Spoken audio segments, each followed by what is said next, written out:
兰香不怕，哥来了，哥带你回家。哥哥，大猫跑了吗？不行，这身体太废了，别说保护妹妹，走回村子都费劲。这就是灵泉，这简直是洗精伐骨的神药。抓稳了，哥带你回家吃肉。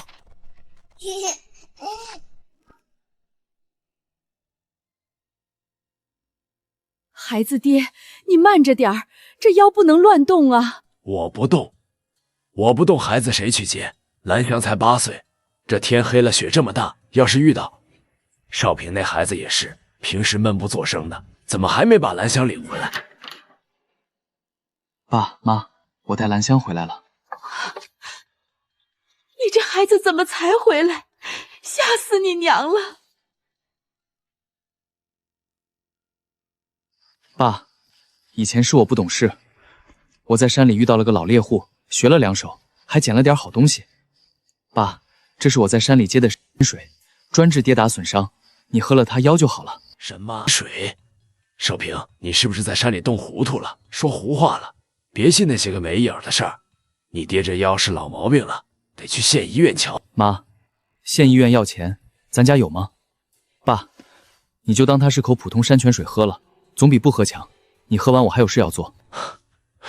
寿平说的对，总比现在这样半死不活的拖累你们强。就算是毒药我也认了。咋了？是不是喝坏肚子了？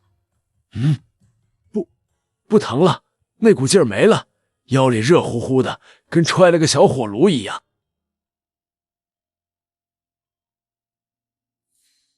老天爷啊！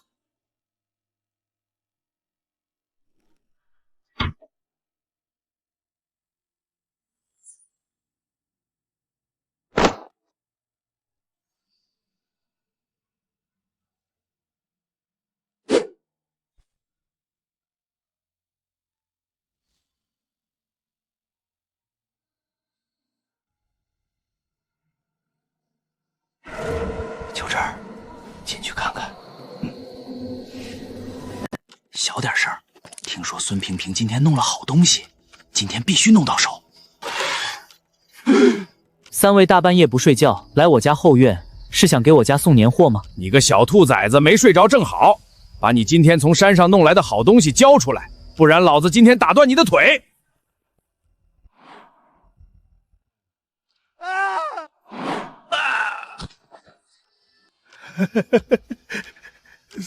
孙爷，我错了，我就是路过，我喝多了路过。想对我妹妹下手也是路过。我该死，我不是人。孙爷，您饶了我这条命吧。饶了你也行，不过既然你这张嘴管不住，以后就别用了吧。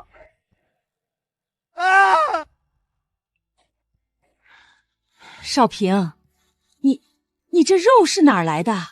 哥哥，糖甜，而且肉肉香香的。等会儿就能吃了，吃了肉，兰香就能长高高。为了这份宁静不被打碎，首先要治好父亲的腰，其次要去是把豹皮出手，最重要的是给兰香找一个真正的老师，不再让她在这个荒僻的山村里凋零。对了，我刚才在空间里翻找时，发现之前那个狙击瞄准竟然也在，甚至还有几发特殊的麻醉弹。在这个年代，拥有跨时代的武器和空间，我就是这片山林的王。少平，山上雪滑，早点回来。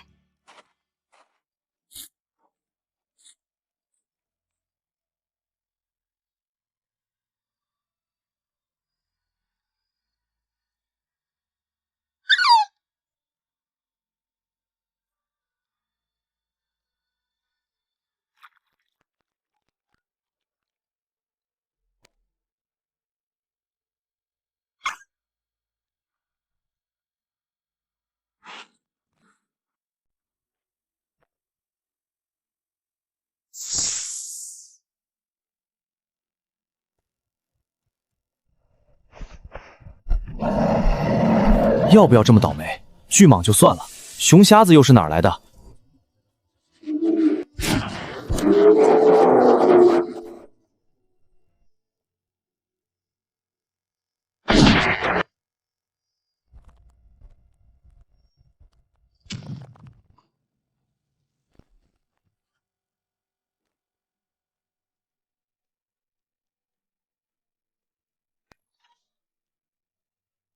哥哥，你回来啦！兰香饿了吧？今天我来给你做饭。我在家呢，一个大男人怎么做饭？传出去别人还不笑死咱们。兰香，给你看个好东西。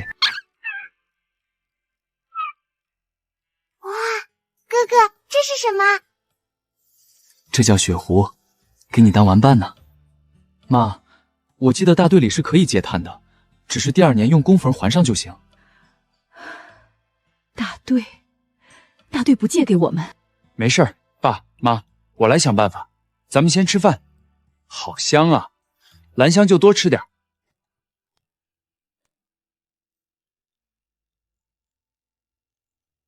这些竹子是快到过年的时候拉到集市上卖的，到时候1根就能卖5张毛票的。那个妈，你别抹眼泪了，这些竹子都是用来编织蟹笼的，到时候抓来蟹和鱼就可以拿来换钱，也可以留下自己吃。爸现在身体不好，还是要加强营养的。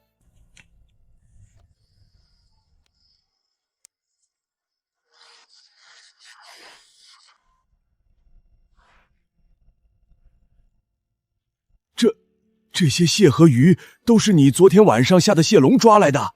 没错，我看村民都没有抓的，这么好的资源一点都没利用上。这是礁石蟹，拿到县城能卖2毛钱呢。呀，这么多吗？这样的大礁石蟹还有几10个，岂不是说能卖好几块钱呢？您放心，往后这个家我扛着，钱的事儿你们啥也别愁。我今天出门一趟，估计晚点回，您记得把鱼和蟹炖了吃。兄弟，这脑子里有点沉啊！这一片地界我熟，有什么好东西拿出来给哥哥长长眼。滚！给脸不要脸是吧？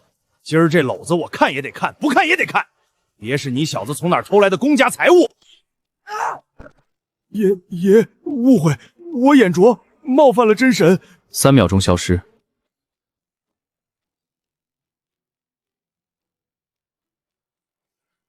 进来喝杯茶。鄙人赵六，在这行当里混口饭吃。小兄弟刚才露那一手是练家子，你这篓子里的东西要是想出，我是最好的下家。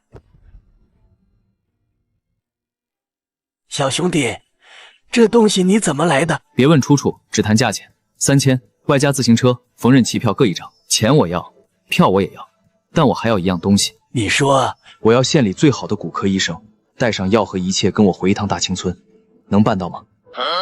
有情有义，这是我赵六包了。县医院的老院长是我过命的交情，我这就让人去请。这个算是我请医生的定金。事业山参5品叶，这起码也是100年的老参啊！你这是把长白山的神仙洞给掏了吗？钱货2清，人我带走。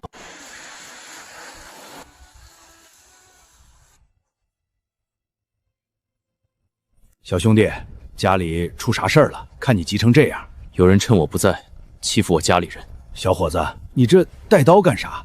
咱们不是去看病的吗？砍柴，开快点。孙玉厚，别他妈装死！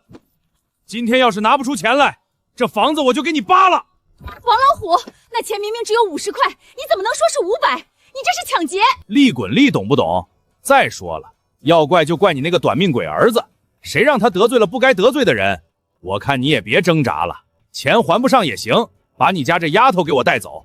你敢？给我拦住那小的，大的那个拖走。我不许你们碰我闺女！滚一边去！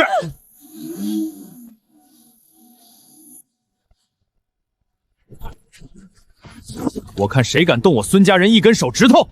妈，没事了。少平，你没伤着吧？你这是干啥？会出人命的。妈，有些人不让他见血，他是不会长记性的。可你也不能拿命去拼啊！你要是出点啥事儿，叫娘怎么活？放心，你儿子命硬，以后这个家由我来扛。少平，你一个人在外头吃了不少苦吧？没有的事，就是运气好，遇到了贵人。啥贵人？一个老猎人教了我不少本事。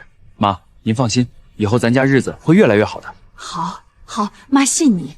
你长大了，能撑起这个家了。哥哥，那个坏蛋还会来吗？不会了，有哥哥在，以后谁也不敢欺负你。哥哥不在家的时候，那个坏蛋就来过好多次了，每次都要钱，妈妈不给他，他就骂人，还砸东西。他来过几次？好几次了，上次还把咱家的水缸砸了，爸爸气得在床上直捶墙。以后不会了。你别过来，孙正平，我告诉你，我舅舅是乡里的啊！不敢了，孙爷，我错了，我再也不敢了。欠条呢？500块，我家不欠你钱，是你欠我家的。你打伤我爸，惊吓我妈，还想动我妹妹，这笔账你说该怎么算？我还，我赔钱。孙爷，您说个数，我砸锅卖铁也赔给您。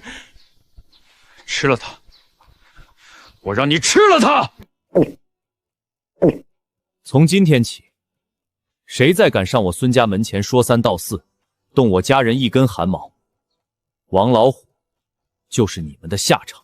那个小同志，我是县医院的骨科主任，姓张，请问刚才那段是加戏吗？张院长，不好意思，家里来了几只苍蝇，让您见笑了。我爹就在屋里，麻烦您了。你这年轻人下手真狠啊！不过那帮人是该收拾，这要是晚回来一步，你娘和你妹妹可就遭殃了。你家里有病人，还摊上这种恶霸，这日子不容易啊。有我在，不会再让他们受欺负了。大哥，辛苦你再等一会儿，等院长看完病，还得麻烦你送一程。没事儿，你忙你的。这村里头的事儿我看多了，像你这么硬气的年轻人不多见。往后在这地界上有你罩着，你家里人吃不了亏。那见您吉言了。奇怪，真是奇怪。从脉象和气色看，这不像是瘫痪了半年的病人啊。虽然腰椎有旧伤，但好像有一股气在里头护着，正在慢慢恢复。小同志，你给他用过什么偏方？就喝了一口，腰里跟揣了个小太阳似的，热乎乎的，当时就能坐起来了。爸，张院长，您别听我爸瞎说，就是山里的一点草药。您是专家，还得您来治。院长，您一定得给我家大海看看，他这大半年可遭老罪了，夜里疼得翻来覆去睡不着啊，有时候疼得很了，整宿的哼，我都怕他扛不住。这方圆几十里，谁不知道您张院长是骨科圣手？您可得救救他这条命啊！大嫂放心，我既然来了，就一定尽最大努力。我这辈见过的骨伤病人，没有1000也有800，就没见过哪个瘫了半年还能有这种恢复迹象的。你们孙家这运气是好兆头。老哥，疼就说出来，别忍着。不疼，比瘫在炕上半点不能动那会儿，这点疼算个屁。能感觉到疼，说明我还没废。好，有这股劲儿，恢复就快了。医学奇迹，这简直是医学奇迹！小同志，你到底给你父亲用了什么药？这已经不是偏方能解释的了。我行医30年，从来没遇到过这种情况。你父亲的腰部神经明显已经有了恢复的迹象，这在医学教科书上根本不可能。张院长，没什么药，是我以前在山里遇到了个老猎户，他传给我一个方子，我一直没当回事。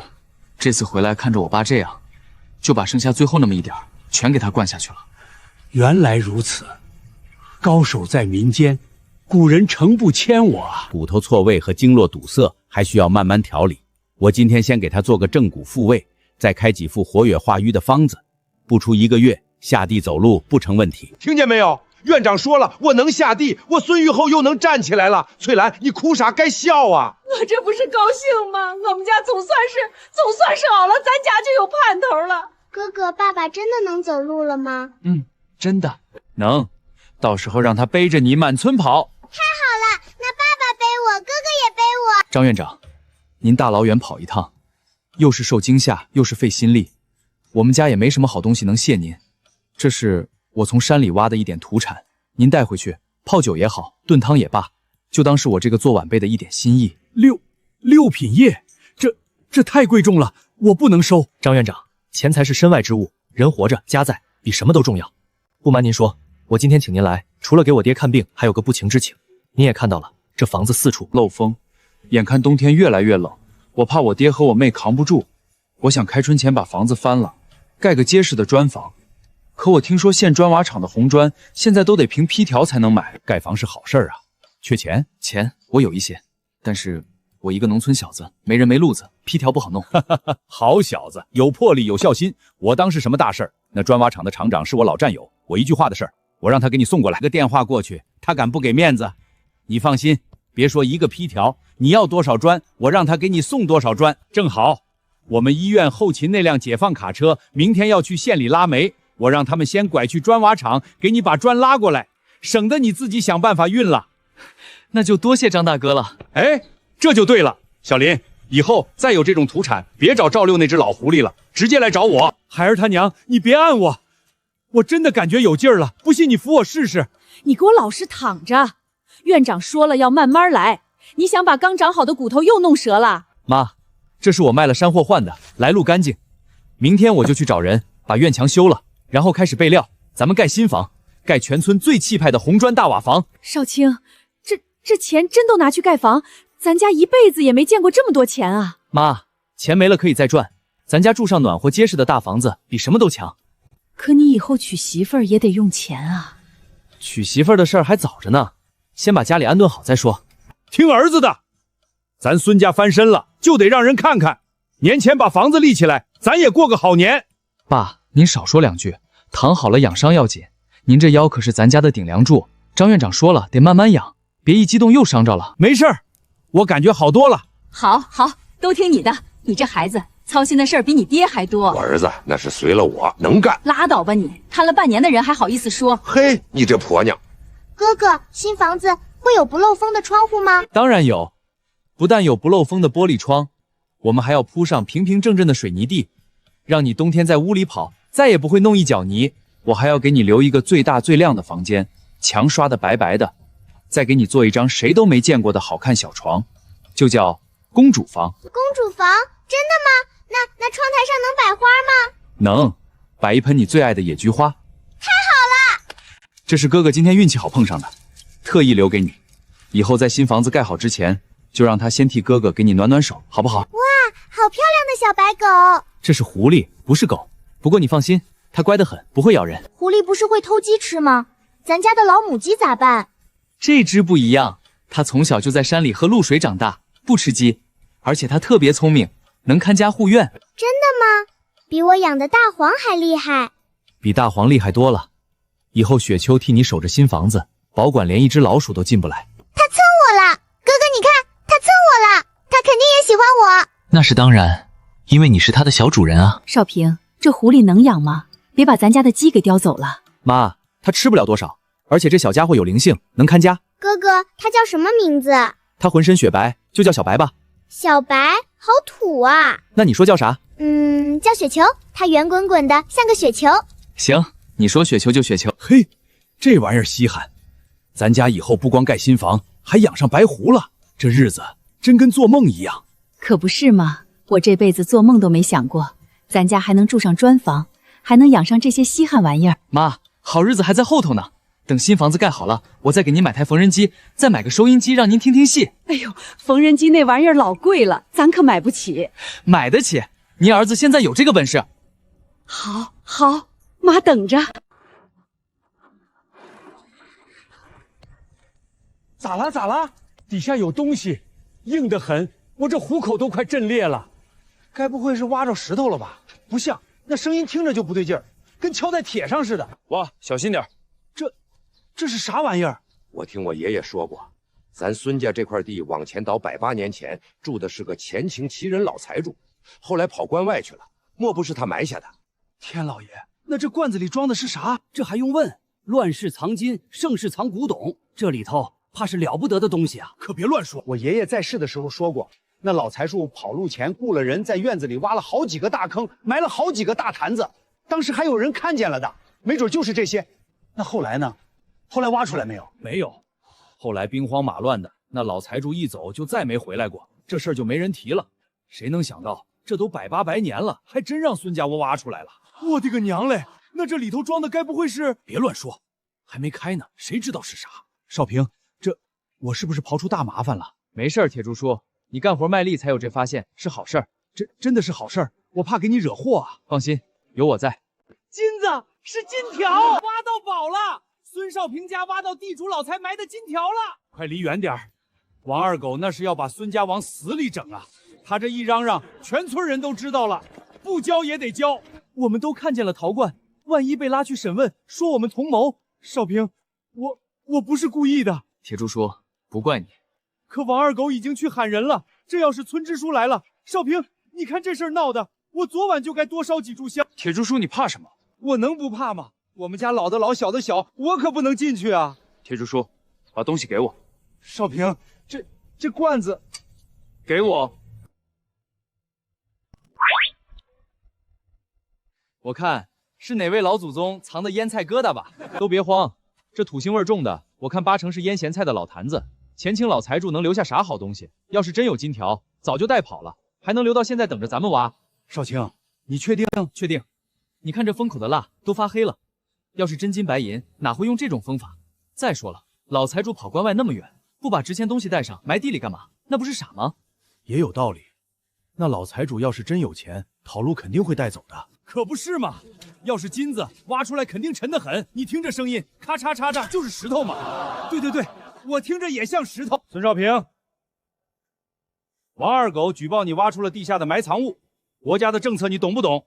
凡是从地下挖出来的无主财物都属于国家，赶紧把东西交上来。就是那个，我亲眼看见了，光都从缝里冒出来了，是金子，满满一罐子金条。李书记，你是没看见那道金光啊，黄蹭蹭的，晃得我眼睛都睁不开，绝对是金条，少说也有几十斤。你看清楚了？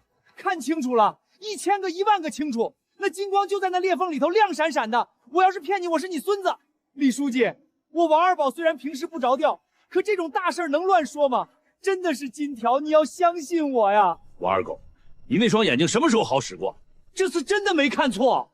少平，他们这是要干啥？妈，没事，您带兰陵先进屋去。可是他们带着民兵啊，手里还有家伙。真的没事，您信我。哥，兰香乖，跟妈妈进去，等会儿哥哥给你们做好吃的。可是那些坏人……不怕，有哥哥在呢，谁也欺负不了你们。李叔，你说的对，国家的财产谁也不能私吞。不过在交工之前，总得让大家伙开开眼，看看这罐子里装的到底是什么样的金条吧。李叔，您是咱村的当家人，这开棺验宝的事儿还得您来，免得我一个毛头小子动手，说我搞了什么手脚，到时候浑身是嘴也说不清。你小子还算识相。那当然，李叔您是长辈，又是村支书，这么大的事儿不让您来，让谁来？乡亲们说是不是？李叔来开这个罐，大伙儿看得清楚，我也落得清白。对，让李书记来开。孙少平说的在理，他自己开，万一真有什么猫腻，说不清。李书记动手，大伙儿都看着，最公平。行，既然你这么说，那我就替你主持这个公道。拿锤子来。李书记，要不要多叫几个人来看着？金条，金条来了！金条，这就是王二狗说的金条，笑死我了！这不就是咱以前盖房子垫墙角用的破烂玩意儿吗？王二狗这是想钱想疯了吧？眼睛都干出毛病了。他说金光，我咋看着就一堆黑石头呢？还金光呢？我看他是饿得眼睛冒金星了。大中午的，太阳晃一下就当是金条了。王二狗，你这眼力劲儿可真行，平时偷鸡摸狗的倒是眼尖，正事上就瞎了。不可能！我明明看到了，是金光，金光，这不可能，怎么会变成石头？我亲眼看见那道黄光从裂缝里透出来的，金灿灿的，和金子一个颜色。你换掉了，一定是你！刚才你把罐子接过去的时候做了什么手脚？王二狗，这就是你说的金条？为了这点破烂，你煽动大伙评工，还把李书记都惊动了。我这房子一天光工签就得发出去几10块，耽误了工期，这个损失你说怎么算？你换掉了，一定是你！刚才你把罐子接过去的时候做了手脚，我亲眼看见的，那绝对不是这些破烂。我做了手脚，这罐子李书记亲自砸的，大伙儿都亲眼看见了。你是说我当着李书记和几10号人的面把金条变没了？就是，王二狗，你脑子进水了吧？孙少平接罐子就一眨眼的功夫，能干啥手脚？他就算有通天的本事，也不可能在金条上画个符变成石头吧？他肯定有什么妖法。那罐子本来就有光的，你们也看见了吧？那光就是从裂缝里出来的。行了，王二狗，你编故事也编得像样点儿。大白天的哪来的光？我看是你蹲墙根蹲得太久，脑壳晒昏了。你们都被他骗了，那光是真的，光是真的，那你倒是说说，金条呢？被你吃了？乡亲们都说说，他这算不算诽谤？算不算破坏生产秩序？算。这王二狗平时就不干人事儿，光知道祸害乡里。关起来，让他长长记性。3天都算轻的，我看最少关他1个礼拜。把他给我绑起来。李叔，我冤枉啊！我真的看见了，你相信我呀，李叔。闭嘴！你当我是3岁小孩？李书记，我真的没骗你，那罐子里本来真的是金条。我看你是想钱想疯了。来人，把他压下去！扰乱生产秩序，造谣生事，破坏村民团结，关他3天禁闭，让他好好反省反省。孙少平，你给我等着，我一定找到证据。李叔，你也别生气，为这种人生气不值得。大伙还等着开工呢，抽根烟消消气儿。这怎么好意思？我这还冤枉你了。您这话就见外了。您是公事公办，又不是存心跟我过不去。再说了，要不是您明察秋毫，我这工地还不知道要乱成啥样。你这孩子倒是会说话。应该的，您拿着。这一趟跑的也是累着了，歇歇脚。都看什么看？赶紧干活！孙少平家盖新房是好事儿，谁再敢在背后嚼舌根是你们的下场。好嘞，李书记，您放心，我们这就干，干活干活，都别磨蹭了。李书记，您慢走。哎，你们说，孙少平这小子刚才那场面，换了我腿早就软了。可不是嘛？你看他连眼皮都没眨一下，这小子不简单，一看就是个干大事的料。那可不，能跟县医院院长攀上关系的，能是普通人？我看啊，咱大兴村以后最有出息的就是他了。那还用说？从今天起，孙家的活我铁定好好干，指不定以后还能跟着沾光呢。好家伙，整整20根大黄鱼，200两黄金。王二狗啊，王二狗，你眼红也没用，这玩意儿这辈子你是见不着了。有了这笔钱，开春就能干大事了。买个拖拉机，再承包几亩地，把咱大兴村弄成第一个种粮大户。好家伙，真沉！后悔还来得及，现在滚回去睡回笼觉，叔就当没你这回事。李叔，借您的枪用用。你当那是烧火棍？那是能在100米外打穿野猪脑壳的快枪。我知道。你知道个屁！你小子就算打架有把子力气，肩膀头子能扛住那后坐力？能。看到没？熊瞎子300多斤，去年冬天下的山，一巴掌拍塌了老王家半扇墙。要不是我这杆老枪，半个村子都得被他祸害了。是挺大的。你孤狼最是狡猾，跟在你屁股后面几天几夜，专等你累了乏了，一口咬断你喉咙。你小子倒好，一句是挺大的就完了。李叔，我知道您是为我好，怕我出事。你还知道？这样，明天天亮，您带我进山转一圈，就当是带晚辈见识见识。如果不遇上野兽，我回来二话不说，这辈子绝不再提借枪的事儿。如果遇上了，您别动手，就在旁边看着。我要是拖了您半点后腿，皱一下眉头，这条命您随时拿去。行，明早5点，村口老槐树下，过时不候。行，但丑话说在前头，真到了山里被吓尿了裤子，可别怪叔当着全村人的面笑话你。您放心，我的裤子结实。你以前练过？练过一点儿。一点儿？练的啥？跑步。停，运气不错，是狍子。看这蹄儿还不止一只。等一下。等什么？再等天亮透了，东西都跑没影了。李叔，这不是狍子。你一个娃娃，还能比我老猎手懂？狍子脚轻，跑起来是跳着走，不会留下这么深的印子，而且有血腥味。我这没事，李叔，谁还没个看走眼的时候？你这小子是在笑话我？不敢，你刚才那表情明明就是在笑话我。真没有。追，一头畜生，还能翻了天！你跟在我后面，别出声。李叔，又咋了？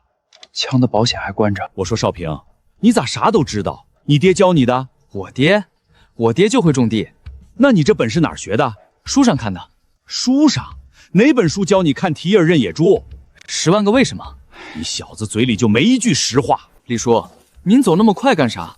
万一那野猪突然从哪个旮旯窜出来，你连反应的时间都没有。你管我呢？老子走了几10年山路，还能不如你一个娃娃？可您刚把狍子的蹄印认成野猪了。那是个意外。行，意外。那您能不能走慢点，让我表现一下？我可是说了，您就在旁边看着。别说话。我就是想说，您的手在抖。我。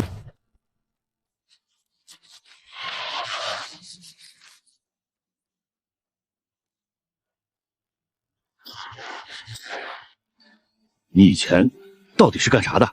我说了，跑步，跑步能把野猪跑死，你当老子傻？那我换个说法，我当过兵。你才多大就当过兵？退伍了？什么兵种退伍能把你练成这样？炊事班。炊事班？对，我们炊事班养猪。你认真的？您猜？猜个屁！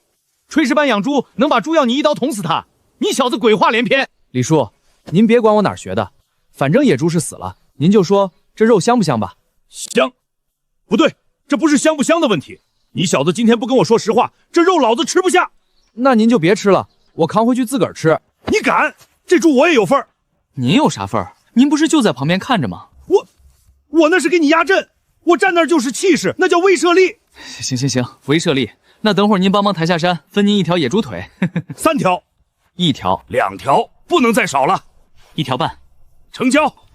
大兴村的爷们儿有一个算一个，都给老子抄上家伙，上山，都带上杠子和粗麻绳，上山抬肉。肉？啥肉？我的老天爷，李书记这是打着大家伙了！老天爷呀，这是猪王啊！叔，您烟袋掉了。我现在哪有心情管烟袋？这玩意儿是你打的？算是吧。算是。叔，您别激动，这猪再大也不过是一堆肉，等会儿您多分2斤回去炖了吃。2斤？这玩意儿300多斤，你就给我2斤？那您想要多少？起码得给我一整个后腿。行，您拿得动就拿。2枪，枪枪爆头。你们知道最绝的是什么吗？他说他是炊事班的，你们信吗？对，他说他们炊事班养猪。少平，你真是炊事班的？炊事班养猪能把你练成这身手？我们那儿经常有野猪下山偷吃的，追着追着就练出来了。没事儿，就是以后再也不敢惹孙家了。你不是前几天还说要收拾孙少平吗？我那不是喝了酒说的胡话吗？你别害我。今天见着的都有份儿，每家2斤肉，拿回去给孩子解解馋。剩下的今晚都喝到我家的肉，敞开了造。少平敞亮，孙少平兄弟举起。少平，妈，没事。妈不要肉，妈啥都不要。妈，只要你活着，以后咱不去了，行不？我跟您立个军令状，我再去一次，就在山口附近转转，打几只兔子就回来，天黑之前一定到家。真就在附近转转？就附近。不打野猪了？不打。那狍子呢？看到也不打。那你上次也说就在山口转转。妈，我保证，这次是真的。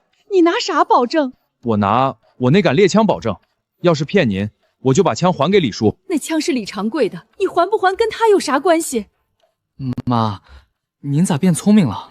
你少跟妈贫嘴，我跟你说正事儿呢。妈，您放心，我这条命是咱们家的，我不会拿它去赌。哥哥的肉最好吃，比过年还好吃。慢点吃，没人跟你抢。哥你也吃。哥吃过了。你骗人，你的碗还是满的。老子高兴，今天就是要喝。您高兴归高兴，这条腿还没好利索呢，大夫说了不能喝酒。一个小兔崽子，还管起你老子来了？我不管您，谁管您？少平，以后咱不去了行不？妈看着这肉，心里又高兴又害怕。妈，你信我吗？我能保护好自己，也能保护好你们。他以前哪会这些？打猎、剥皮、做陀螺，以前他就会种地打架。我不是嫌弃，我是害怕，怕他哪天回不来了。妇道人家瞎想啥呢？咱儿子有出息了，你反倒不踏实了。行了，儿子长大了，有自己的主见了，咱俩年纪大了，别给他拖后腿就成。妈，带兰香进屋。咋了？听话，进屋。妈，我还没玩够呢。听话，明天再玩。看来今晚的客人还不止一个。行吧，自己送上门来，省得我明天再去找你们了。正好狼皮给兰香做披风，狼肉给咱家添道菜。不对，有东西。篱笆墙外头3团黑影，3头恶狼，绿油油的眼睛盯着院里那滩红血。爹，有狼，别出声。爹妈，起来下地窖。少平，狼真进村了。快了，别问，快走。我架着爹，你抱兰香。我的枪，把猎枪给我。枪声一响，全村的狼都得招来，下地窖。那你一个人怎么办？那可是狼，不是狗，3头狼。我知道是狼。爹，您先下去。你一个人能对付仨？能。你咋知道你能？因为我刚才说了能。你个小兔崽子，这时候还跟老子抬杠！少琼，那你呢？你咋办？我没事儿，我说了算。妈，你先下接应爹，我不叫门，死都别出来。不管听见啥动静，都别出来。少平，你答应妈一定好好的。我答应你，听话，快下去，没时间了。少平，实在不行你就跑，别跟畜生拼命。爹，哪有当爹的让儿子跑的？这不是废话，你是老孙家的根，跑了还能再回来。行，我听您的，打不过我就跑。一头。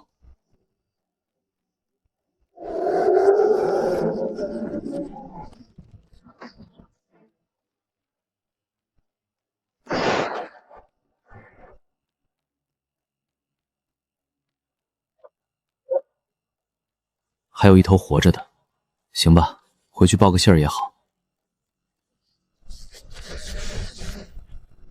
妈，我没事儿，出来吧。狼，没事了，都结束了。少平，这都是你干的？嗯，3头，2头死的，1头跑了。用手？用刀和枪。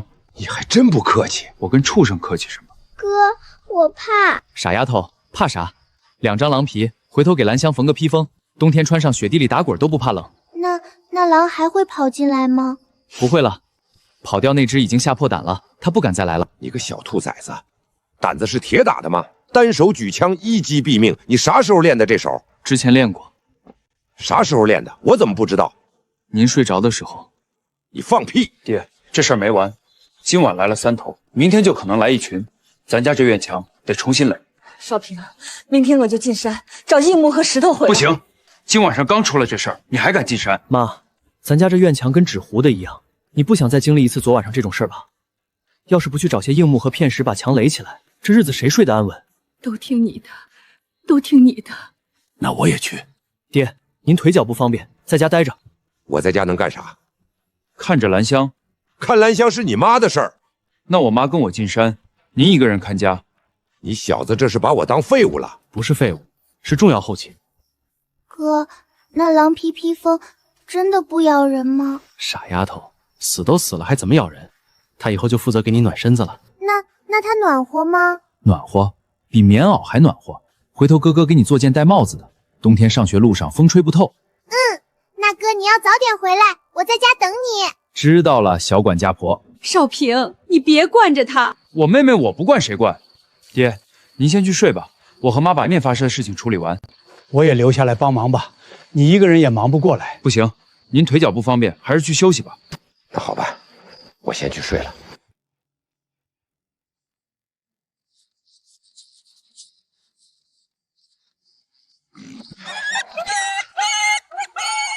豹子，来，我陪你再玩玩。走好，不送。怎么，你也想来找死？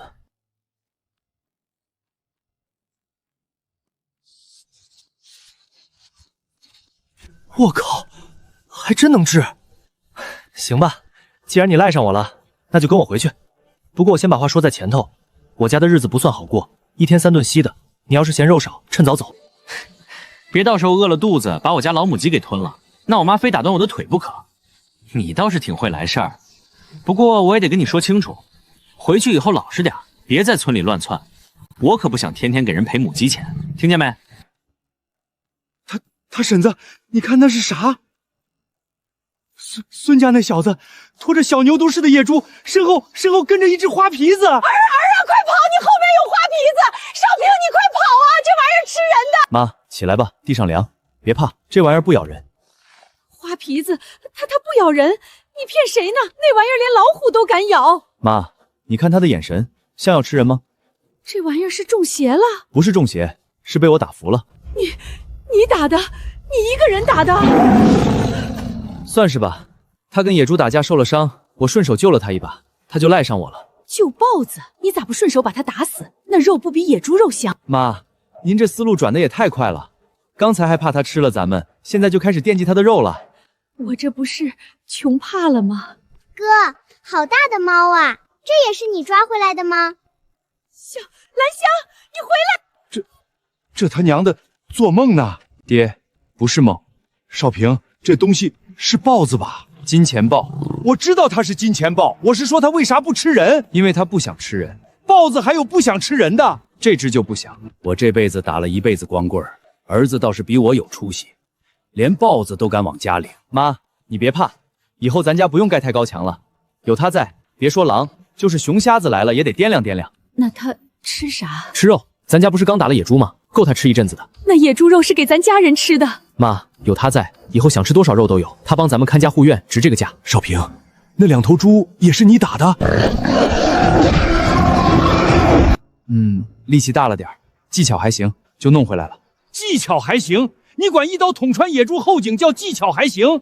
妈，这块最好的里脊肉你拿去炒了，给兰香解解馋，剩下的我分一分，给村里各家送一点。少平，你这一去山里到底发生了啥？怎么出去一趟跟换了个人似的？妈，别瞎想，你儿子还是你儿子，就是想明白了，以后不能让咱家再受欺负了。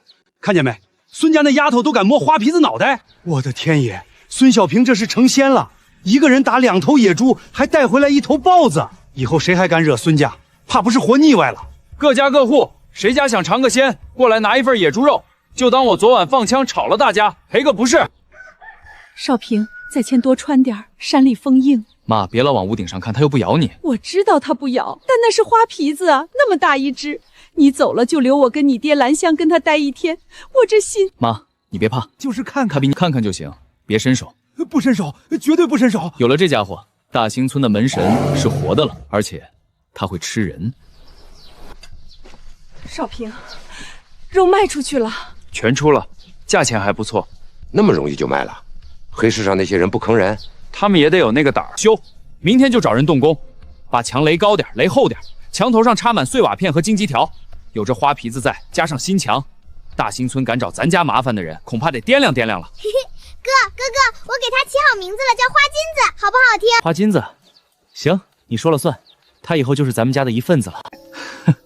今晚的宵夜挺热情啊，干得好！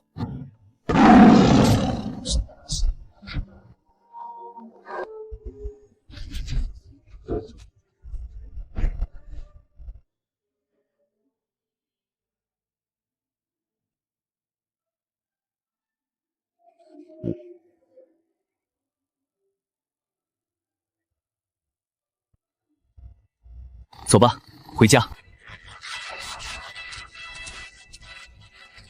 那边有什么？行，带路。要是你耍我，今晚咱爷俩就得重新谈谈君臣关系了。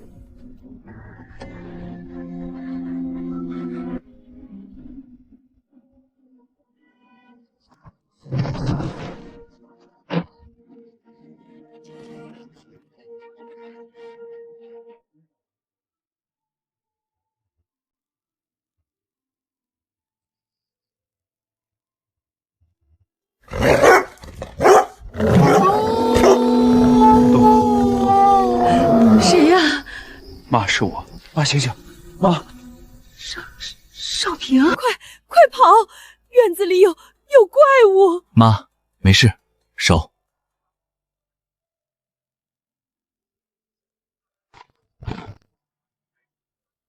你看，他们不咬人。妈，您出来看看，儿子今晚的收获。好孩子，我的好少平。妈，这条腿今晚就炖了，给您和爹补补身子，也给小妹解解馋。少平，你脸上的伤，看好这个家，看好我妈。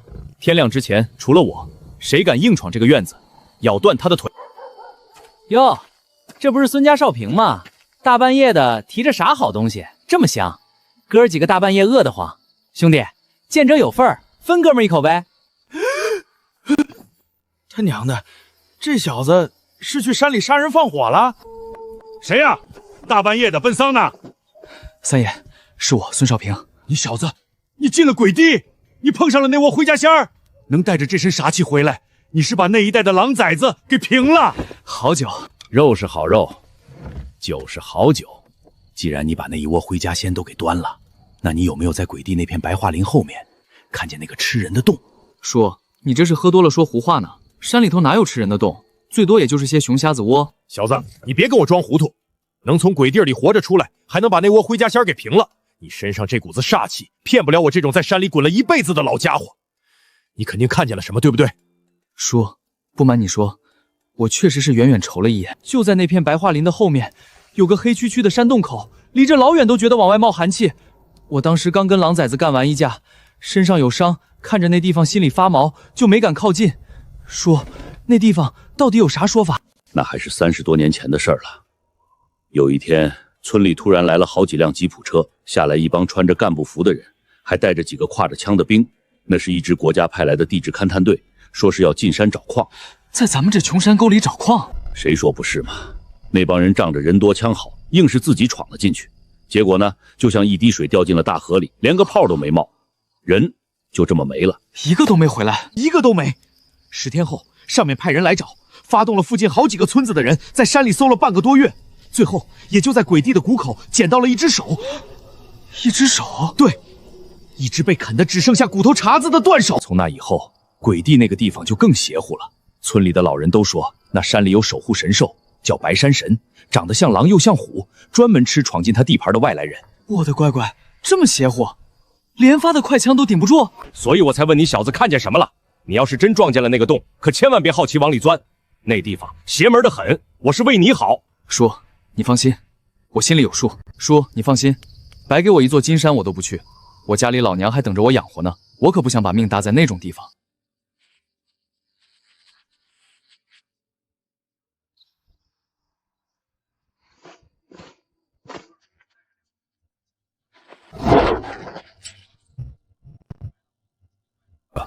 孙茂晴，你竟敢养野兽伤人！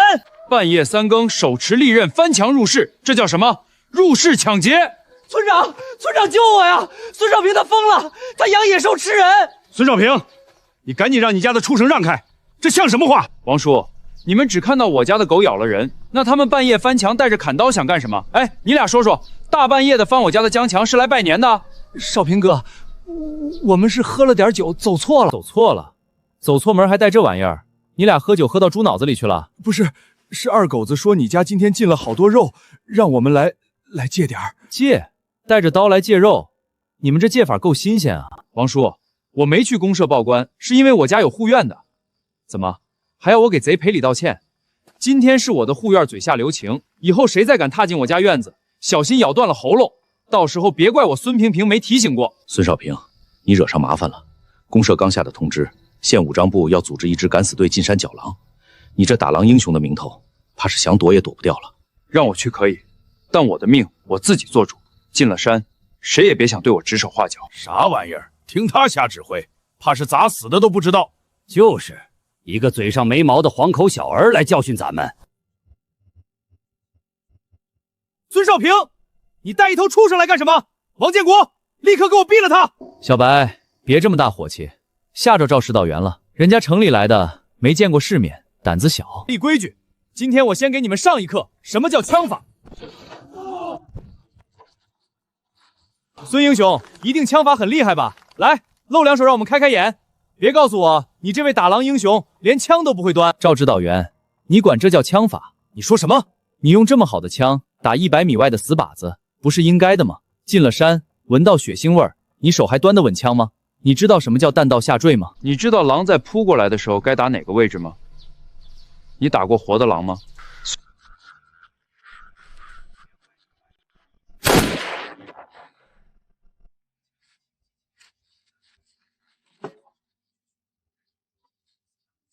水连炮，他脑子坏掉了，放着能连发的快枪不要，去选个拉大心。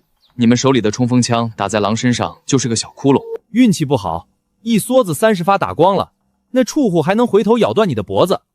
我这子弹只要打中了，能把一头狼的小半边身子直接轰烂。进了山，人归你管，衣食住行、扎营警备你说了算，但路归我管，走哪条路怎么打我说了算。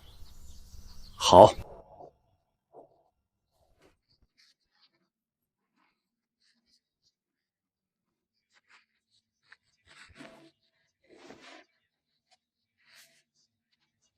脚印是散开的，覆盖了我们前方近100米的范围，而且脚印的间距忽大忽小，这不是赶路，是围猎。围猎？围谁？这方圆几十里就咱们这几十号人。我们以为是进山剿狼，可在狼的眼里，咱们是送上门的肥肉。那咱们赶紧撤！蠢货，身后肯定也有一队狼在跟着，堵退路，把咱们往口袋里赶。狼神爷，大家不要慌，王建国和民兵甲负责左侧防御。老烈虎和赵刚负责右侧防御，我来指挥。他娘的，这他妈哪是猎户！10点钟方向，看到那个雪岩没有？给老子打那雪岩，别愣着！打雪岩引发雪崩，能以最小代价杀伤狼群。笑个屁！瞎了你们的眼！那是狼群本能的试探行为，他们在消耗我们的子弹。从现在起，我喊打再打，谁再浪费一颗子弹，我先崩了他！畜生，你的对手是我。孙少平，狼王退了，我们应该打扫战场，带伤员回村。回村？你觉得那头畜生是败了，还是暂时撤退？我告诉你，今天他不死，从明天起，大兴村就是他的食堂，村里每一个人都会变成他恢复元气的口粮。你带队清理战场，把所有狼尸拖回去。我天亮前没回来，你们就自己想办法活下去。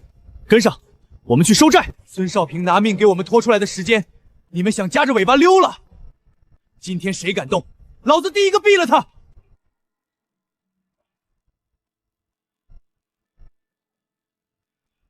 石崖战场已打扫完毕，击毙野狼37头，无一战亡，请指示。整队。妈，我回来了。哥哥，这大狗狗咬人吗？趴下。少晴，这到底是啥玩意儿啊？妈，别怕，它不咬人。以后小白守门，豹子守院，小白狐就陪着兰香。这是我在山里救下的，它们很通人性。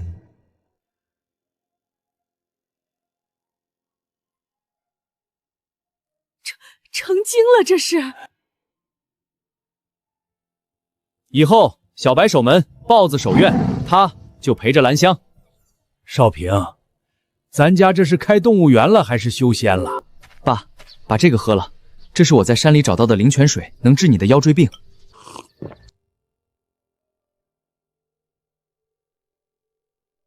玉后，宋平，你爸他怎么了？爸，你快醒醒啊！妈，兰香，别动他，这是在续骨，是好事。爸的骨头在重新长，你们看，黑色的毒素正在从他的毛孔里排出来。我站起来了，我的腰不疼了。少平，爹好了，爹真的好了，谢谢你。孙家那小子回来了，他爹都瘫了，这家迟早得散。就是，整天往山里钻，迟早会遇到危险。少平，叔是来求你帮忙的，救命的大事儿。少平，叔求你护送我进一趟大兴安岭深处，我要去找一个鄂温克老朋友巴图。这山里最近不对劲，那些野兽好像都疯了，而且变得有脑子了。好，我跟你去。少平，你看这雪，看着平底下是个坑，叫雪耗子，野猪刨食留下的。风从北边来，就得从南坡走，气味才不会被吹到山顶的大家伙。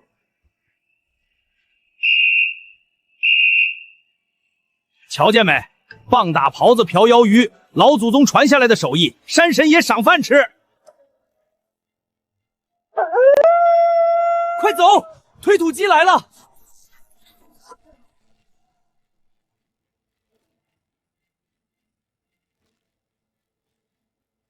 平，咱这是能活下来吗？谁说这野猪一定是来吃咱们的？我给他找了位新邻居。祸水东引，你小子竟然真的把那群疯了的野猪引给了更恐怖的玩意儿！少平，这汤山里的野猪肉大补。少平，叔跟你说个老辈儿传下来的事儿，咱这大兴安岭每隔一个甲子，也就是60年，就会有一次山神翻身。山神翻身那一年，这山里的野兽会变得不一样，他们会开灵智，变得比人都精。今天那群懂得何为的野猪，还有那头跟成了精一样的猪王，我怀疑这就是山神翻身的兆头。少平，咱们接下来往哪儿走？继续走，去找你的朋友巴图。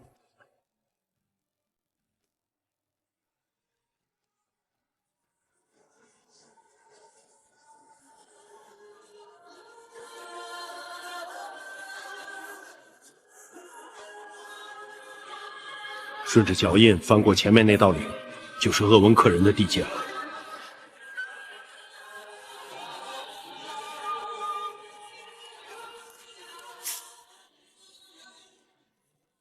李叔，那些野猪真有那么聪明，还懂得合围？我打了一辈子猎，头一回见野猪懂阵法，这不是好兆头。得赶紧给鄂温克人报信儿。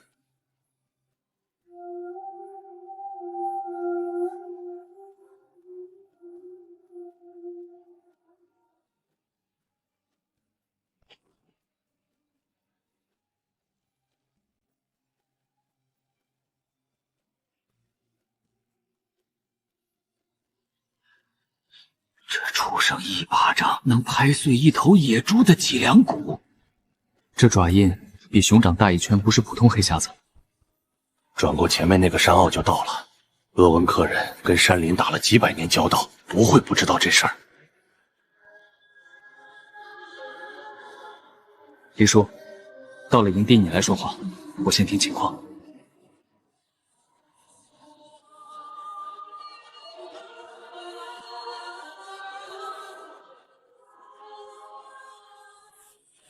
看那边，鄂温克人的营地就在那片谷地。营地好像不太对劲。这个点儿，按理说应该有人在外头活动。你说的对，太安静了，走快点。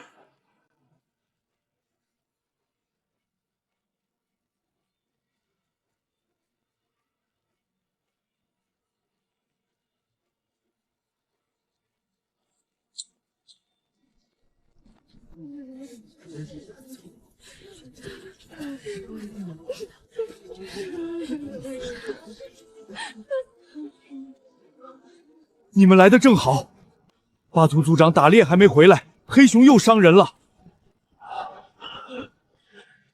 血止不住，草药用完了。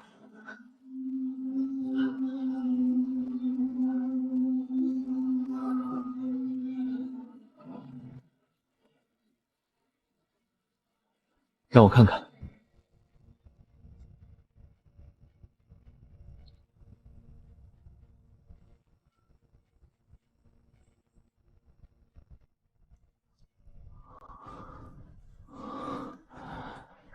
这是什么水？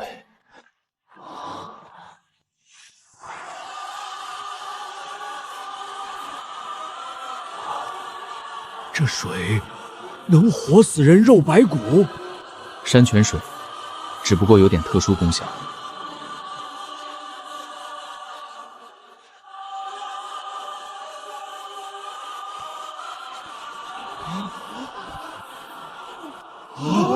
阿古拉站起来了。年轻人，你从哪儿来？这山里的泉水，鄂温彻人喝了300年，也没有这样的功效。我从山下孙家坳来，跟李叔进山找巴图族长报信。山里的野兽不对劲，一路走来见了不寻常的事。你也感觉到了？那熊也是因为这个才疯的。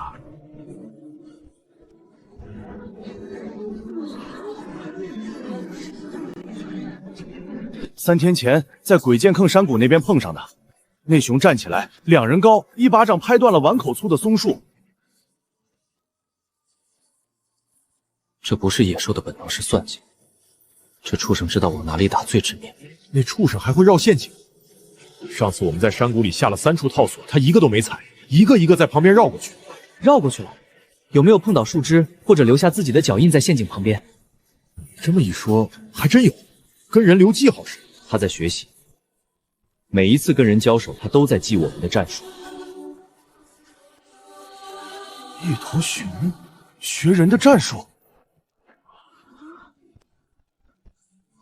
啊，那熊跟别的熊不一样，眼睛里有光，跟人似的。他盯着我看的时候，我在他眼睛里看到的是打量。他在判断我是不是威胁。李叔这头熊比我想的严重，他已经有了初步的智慧。那怎么办？鄂温克人折了好几个猎人了。等巴图族长回来见了面再说。实在不行，我进山一趟。长贵，你打了一辈子猎，见过这种事儿没有？没有。60年一轮轮，我爷爷辈传下来的话，今天信了。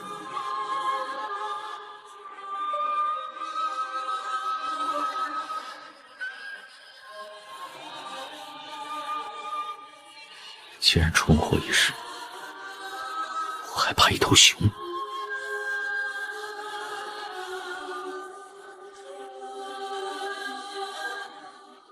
这2个是什么人？他用一种会发光的泉水治好了阿格拉。那巨熊3个月前第一次出现在鬼见愁峡谷，开始没当回事儿，后来他开始主动攻击人。上个月，他闯进猎人营地，掀翻了3顶帐篷，抓伤5个人。那熊除了力气大，还有什么反常的？躲陷阱、绕开人类路线之类的？你怎么知道？那畜生就跟长了脑子似的，我们下的套子，他从旁边绕过去。那畜生最邪门的是不冬眠，大雪封山后，别的熊都进洞了，只有他还在外面游荡。不冬眠？那他在抢在春天到来之前，就积累到超出了普通熊的体量。年轻人，你到底是什么人？普通猎人不可能带着会发光的泉水，也不可能懂这些。一个想活明白的普通人。至于这泉水是机缘，在山里一处石缝里发现的。求求你救救我阿爸！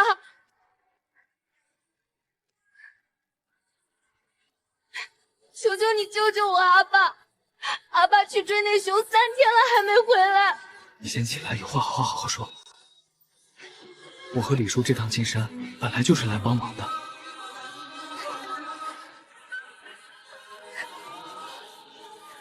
真的，你真的愿意帮我？明天一早我跟你去找那头熊。李叔说的没错，这不是一头普通的畜生。好，我这条命也可以交给你。我也去，阿爸教过我打猎，我认得鬼剑烹山谷的路。小霞，你是女娃，打猎的事你去不得。阿爹说过，鄂文克的女儿不输给男儿，他能去的路我也能走。他要真有胆量就一起去。不过丑话说在前头，到了山里一切听我指挥。谢谢你。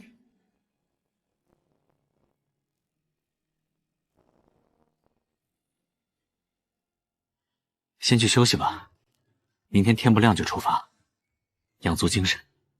鬼见愁峡谷地形险要，从东面进去有条小路，能直接绕到悬崖。先勘察地形，再定方案。少平兄弟，这次进山凶险异常，我先谢过你了。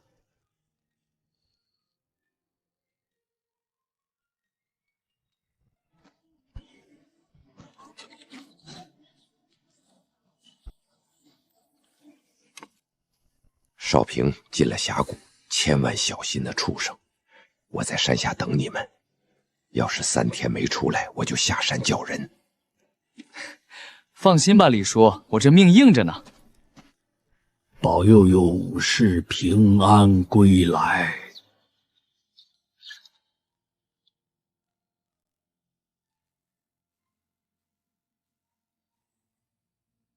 谢谢大爷。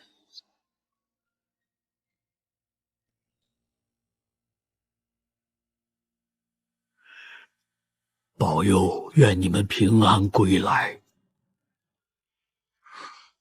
走，出发。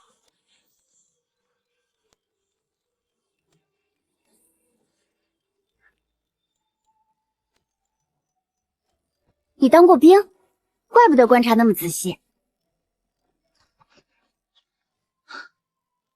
你猜这个脚印是什么时候留下的？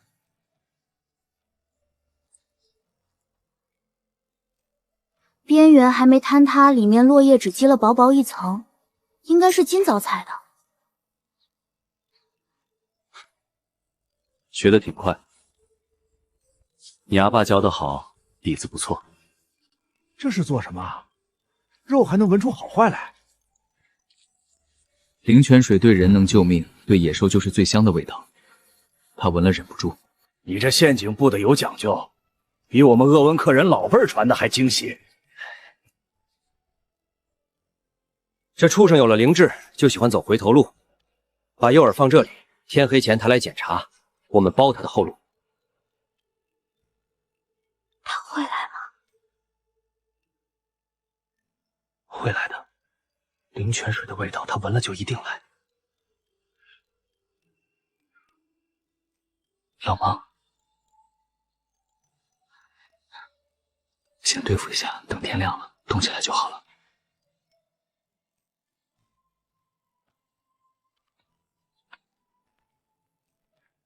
没来，难道是诱饵不够香？他没走这条路线，他绕过了这一片，去峡谷深处了。他往鬼剑兽深处去了，那是他的老巢方向。追不追？进了深处，地形就更险了。追，他回了老巢反而更好。我们设网兜底。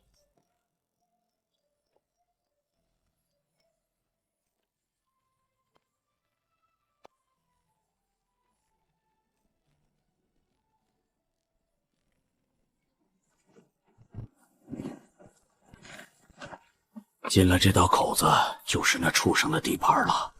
上次进来3个猎人，只回去2个。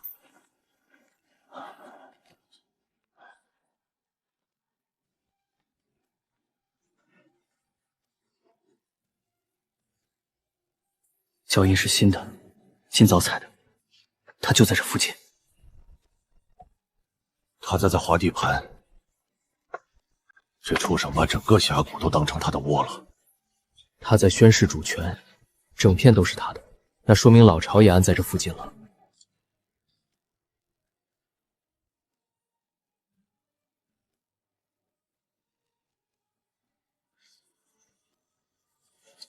那是老巴特的枪，3个月前失踪的猎人。天哪！老巴特是鄂温克最好的猎人之一。3个月前，他说要去鬼剑钮深处看看，就再也没回来。他从外头回来，必经过这里。我们在洞口等他，两边夹击。小夏，你在洞口左侧，猎人们在右侧。小夏，你站远一点，情况明强兵视角。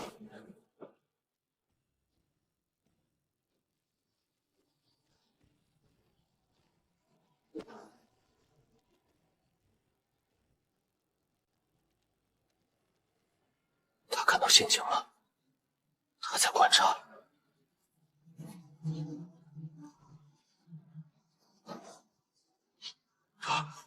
他看懂了我的机关。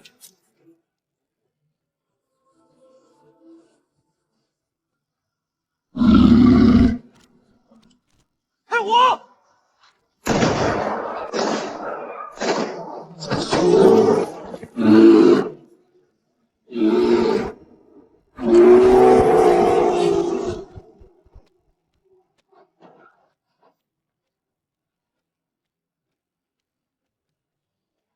打中了吗？没打中，他躲开了不是靠运气，他算准了我们开枪的时间。他跑了，还会回来吗？会。这片峡谷是他的地盘，他不会放弃。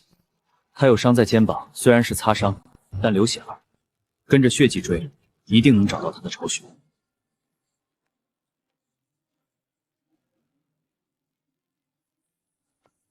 往这边走了，血迹还是新鲜的。他受伤后会先回巢穴舔伤口，再考虑反击。这是我们最好的机会。这里也有，树干上有蹭到的血。东边那条岔路通向鬼剑城深处，西边绕山。东边地势更险，他受了伤会往更隐蔽的地方走。过了这道崖，就是巨熊的老巢范围了。过了这道崖之后的空地，地形开阔。如果在那边设伏，三面夹击有把握。我们把他引到悬崖石台那边去，那里三面空空，他跑不掉。听你的。今天不是他死，就是我们亡。就是这里了，血迹一直延伸到洞里。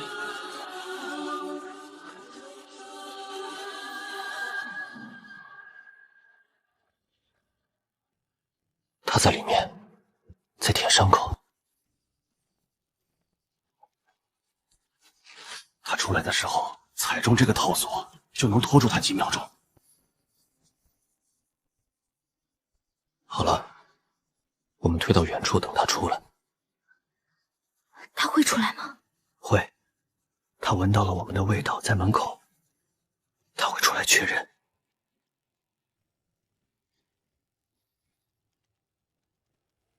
来了。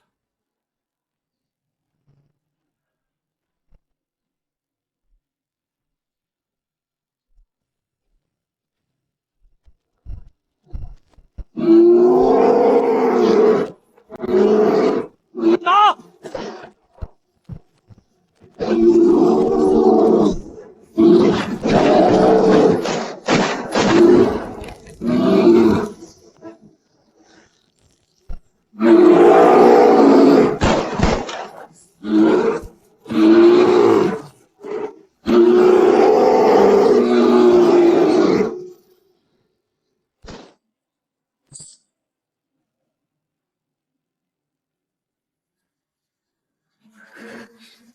不是阿斗，瞄准右侧，给他侧面一枪。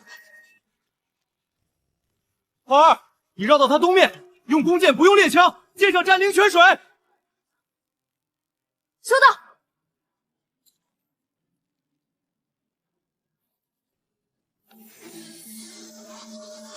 一定要冲！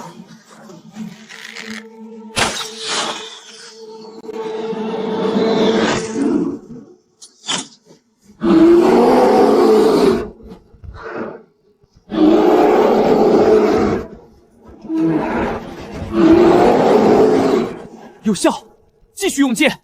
他那身恢复力被灵泉水破了。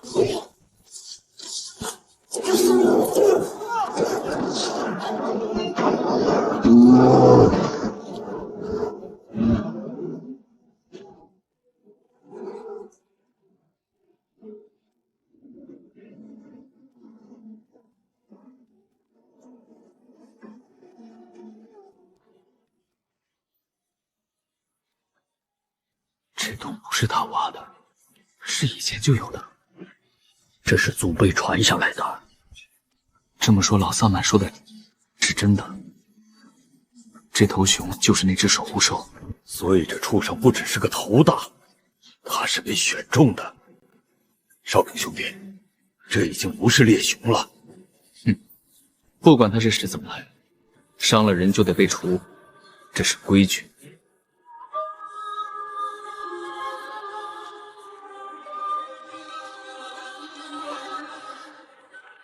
一个人的现在真没有。明天最后一波了。3个月前，我带着小霞和他阿妈去采草药，就在鬼剑横碰上了那畜生。小霞他阿妈为了掩护我们，被拖下了悬崖。我欠他阿妈一条命，明天就算拼了老命，我也要杀了那畜生。阿妈不在了，我要替她报仇，所以才去学打猎，才要跟你们来。你阿妈会为你骄傲的。明天我们把巨熊引到这里，悬崖石台。你提前埋伏在左侧岩壁上，你在右侧高台拿弓箭侧引，我从正面把它引上石台。你们听到2声枪响就一起出手。少平兄弟，这次猎熊不管成败，我和整个鄂温克部落都欠你一份大恩。说这些还早，等明天把熊放倒再说。孙大哥，你为什么愿意来帮我们？你又不欠鄂温克人什么。因为我见过太多人受苦，能帮一把是一把。再说，这山里的东西不对头，不只是你的事。你跟我认识的汉人不一样。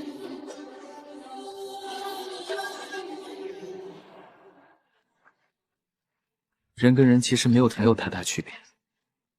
好人坏人，跟生命责任无关。去休息吧，明天还有硬仗。我不困，想再坐会儿。孙大哥，如果我明天没能活着回来，帮我跟我阿爸说声，女儿没给他丢人。你不会死的，我也不会让你死。明天你跟紧我，照我说的做。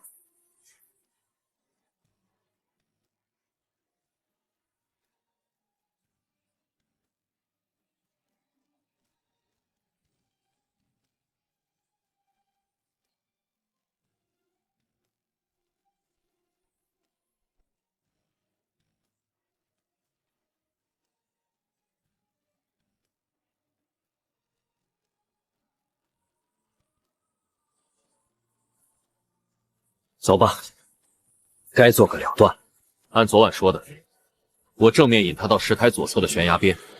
如新，你在岩壁上用枪掩护，你待命，放灵泉水淬过的剑。我信你，我也信你。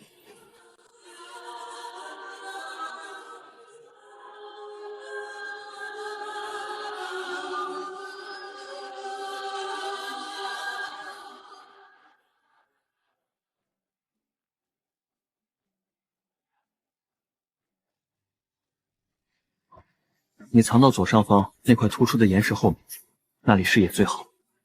这个位置好，来一个崩一个。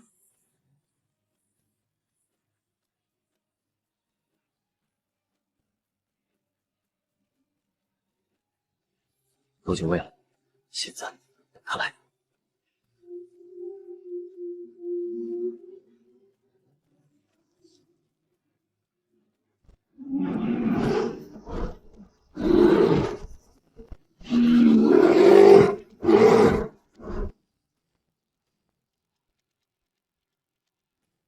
来了。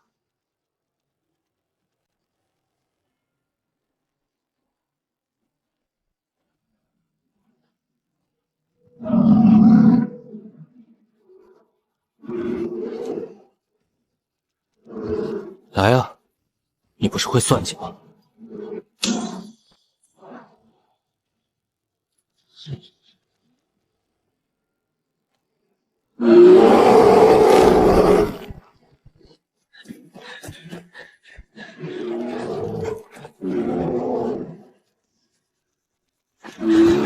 快了，就差30米。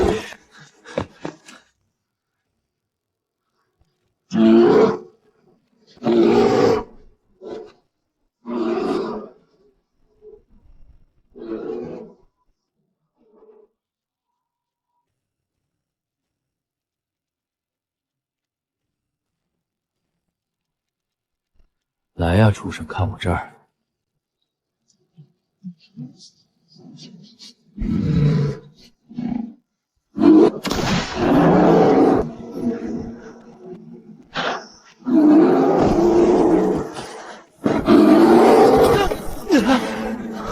好险！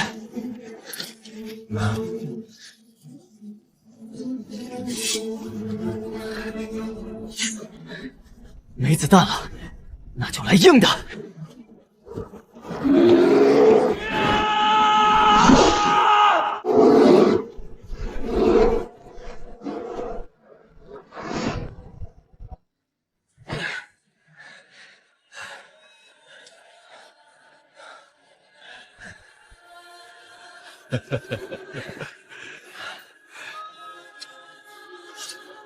结束了。好了好了，阿爸可以安息了。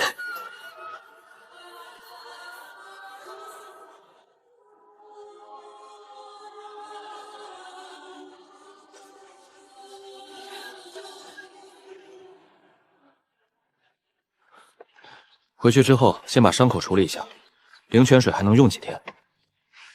孙大哥，回去我给你烤熊肉吃。哈哈哈哈！回去就杀羊生火，今晚鄂温克人给你办个最大的庆功宴。哈哈哈哈！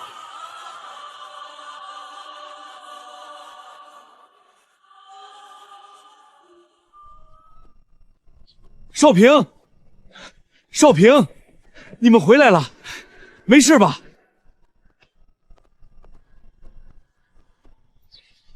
哈哈哈哈！好小子，真有你的！你们进山的这段时间，营家里也不太平。昨天半夜，又有人被熊袭击了，跟你们打的不是同一头。又有人遇袭了？什么样的熊？情况比较复杂。你们不在的时候，老萨满一个人压不住阵脚，部落里人心惶惶的。看来还没完，先回营地看看再说。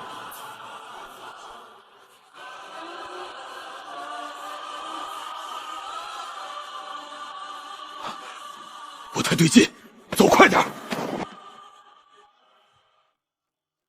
阿古拉，抬回来了！准备后事吧。不，他是最后见到我阿爸的人。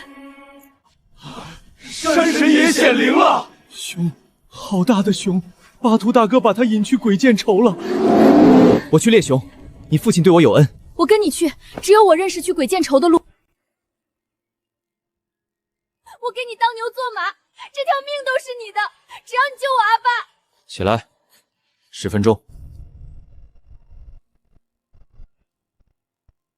孙少平兄弟，请你留下来，带领我们打猎。你就是我们鄂温克部落永远的王。我可以帮你，但是我需要一个绝对服从我命令的向导。田小虾，从明天起你就跟着孙少平兄弟。我会好好跟着孙崇平大哥的。明天天一亮就出发。这边。这是警告，熊的口水，你阿爸让你快逃。血腥味儿。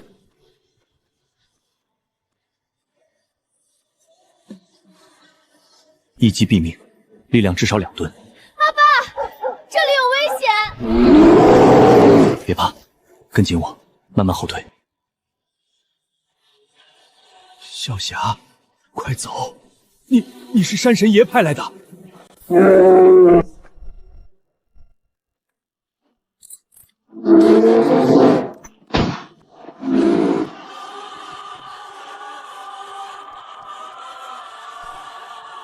确保安全，控制局面。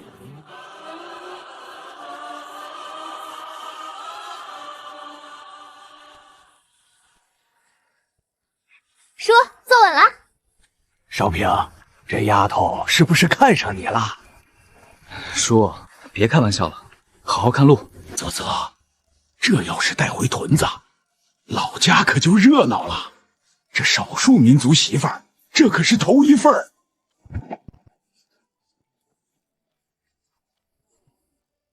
这就是你家？哪间屋子是你住的？那儿。我现在好不好看？还行。那就行，走，见公婆去。少平，哎呀妈呀，真是少平！臭小子，一走就是大半个月，还以为你让狼叼走了。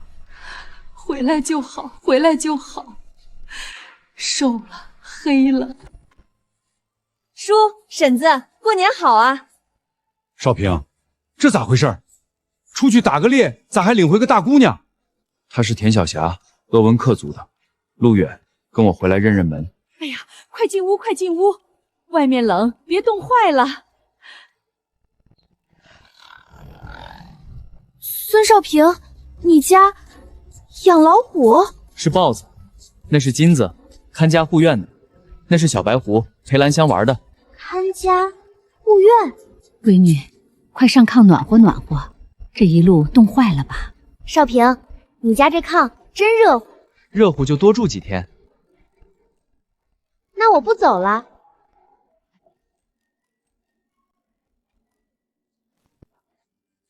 孙玉厚，你给我出来！欠债还钱，天经地义。今儿你要是不给个说法，我们就把你家房子点了。二弟，你现在日子过得这么红火，500块钱对你来说，不就是9牛1毛吗？大伯，当年我爹瘫痪，家里揭不开锅的时候，我去你家借2斤梆子面，你是咋说的？你说你家的粮食喂猪都不给我，怕我还不上。这少平，那不是以前的事儿吗？困难到过年杀猪吃肉，连口汤都不给我们送；困难到看见我妈去捡烂菜叶子，你们在旁边笑话。现在听说我有钱了，想起是一家人了。这钱是给家里人花的，喂狗也不会给白眼狼。哎呀，老天爷呀，没天理了啊！侄子欺负大伯母了，我不活了！闭嘴！再闹，我就对你不客气了。你算个什么东西？一个野女人，还没过门就敢这么横！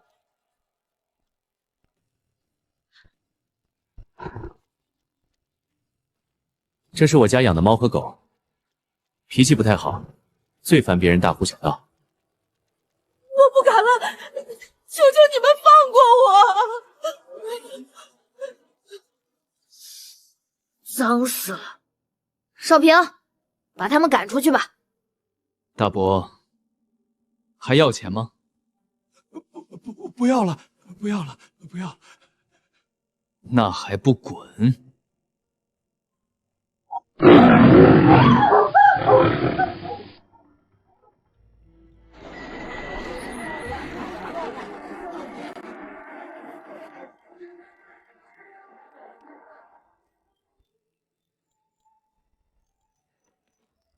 同志，拿那件红色的棉袄看看。那件贵，25块，还要布票。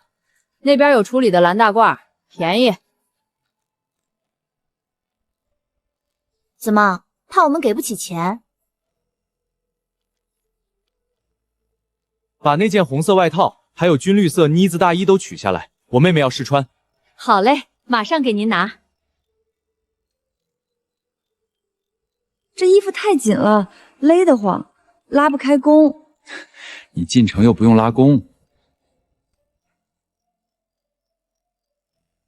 挺好，显白，真好看。好看。那就这件，听见没？包起来。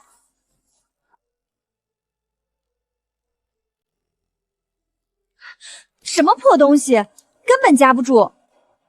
用筷子，在山里你可以用手，在这里得守规矩。这玩意儿太滑了，夹不住。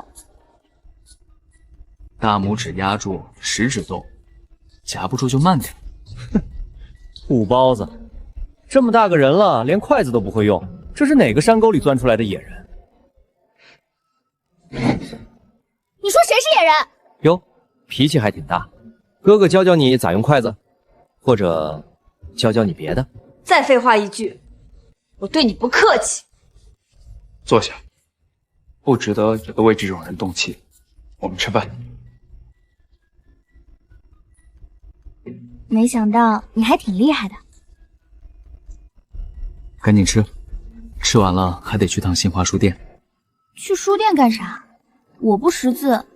就是因为不识字才要去。买了词典，回去我教你。以后我们还要读很多书呢。词典有，课本不单卖。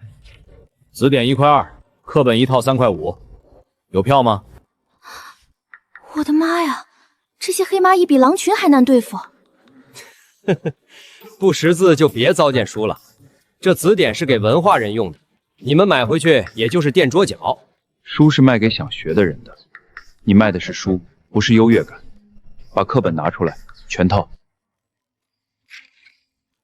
拿一支英雄牌钢笔，一瓶瓶墨水，再来2个红皮笔记本。少平，那笔记本是干啥用的？给你写字的。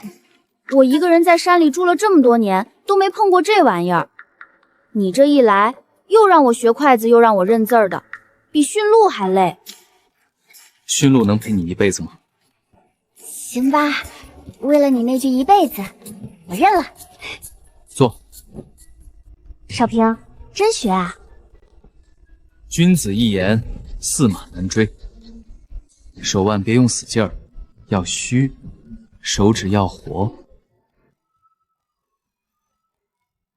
看着纸，别看我。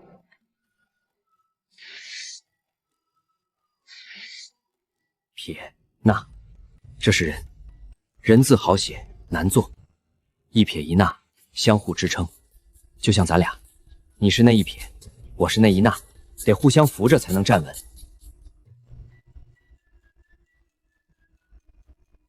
哎呀，坏了！少平，我不是故意的，这玩意儿咋这么脆？没事，笔坏了再买，只要人没傻就行。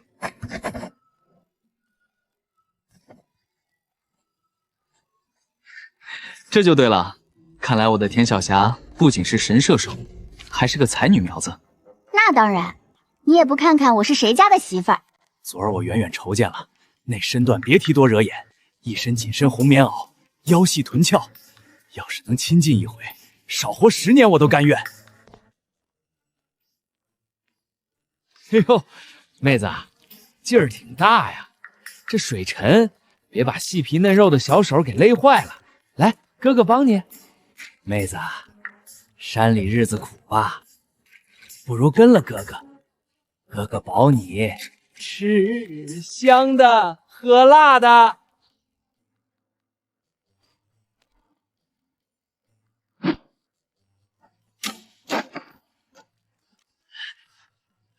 滚！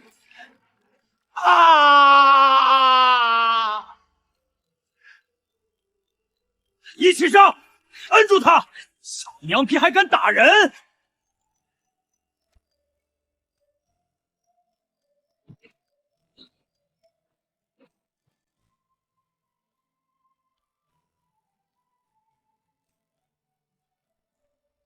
让开！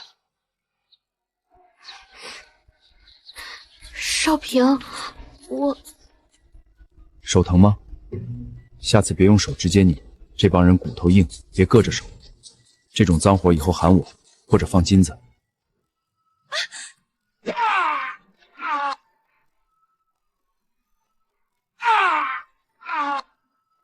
刚才哪只手摸的？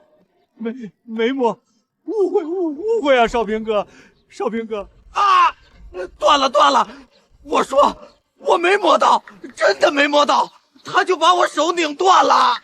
赖子，记住了，今天这手腕断了是你自找的。你要是想要医药费，行，去我家拿。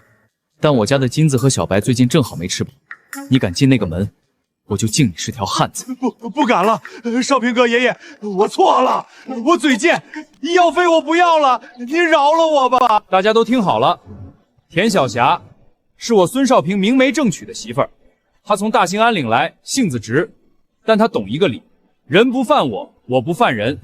关于我媳妇儿的那些风言风语，我不想再听到。谁要是觉得舌头太长没地方放，我不介意帮他修剪修剪。回家。少平，你刚才真威风，比族里最强壮的勇士还威风。这就威风了？那是你没见过我真正发火的样子。那，你以后只对我好，不许对别人这么好。行，这辈子就惯着你这只母老虎。我才不是母老虎，我是你的小媳妇。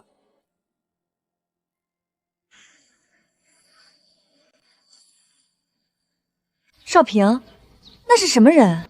不知道。我上去看看。别急，先看清楚是敌是友。要是来者不善呢？那我正好试试，这些日子教的野外生存课，你学会了多少？放心，你教的一个字都没忘。这平静的日子，怕是过不了几天了。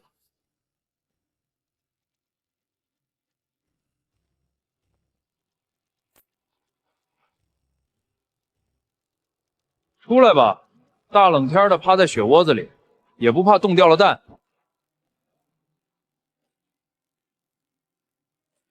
车留下，女人留下。至于你，扒了皮袄滚下山去。爷今天心情好，留你一条狗命。路霸，我看是路障。小兔崽子，你该死的说啥？我说你脑子进血了，大冷天的带着10几个兄弟趴在雪地里，就为了劫一辆破吉普。我问你个问题，你们在这儿趴了多久？2多小时，咋了？少平，我要见见死那个刀疤脸！不用，撞过去！冲！撞死这帮该死的！大哥，这小子疯了，他真要撞啊！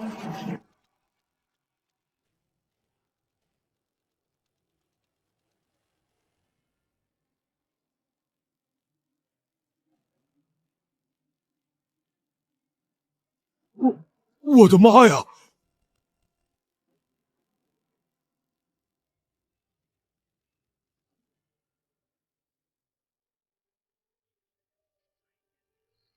看到没？这就是专业。我这迷香是特制的，3秒让人昏，5秒让人睡，10秒之后雷打不动。三哥，那女的长得可真俊啊，等会儿能不能什么？掌柜的说了，只要那张龙脉图，不要命。里面塞着2个枕头，不好，上当了！吵什么呢？他不是被迷晕了吗？你那迷香不错，就是吹反了方向，全进你自己人嘴里了。老三，你个废物，迷香都能吹反！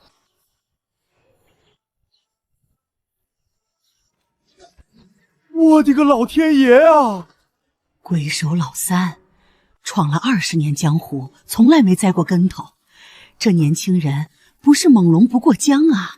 老板娘，这几块腊肉就当是我送给店里的见面礼，等风干了您看着处理就行。早上有什么吃的？小米粥，野猪肉馅的大包子。来2份。哎，好嘞。比长白山的猴头菇还新鲜。你会说话就多说点儿。孙老板，您这墙厚50公分，加双层钢筋网，地基下挖5米，这哪里是盖别墅，分明是修碉堡啊！防坦克都够了。山里不太平，野兽多，不把墙修厚点，晚上睡不着觉。防野猪，这规格防坦克都够了。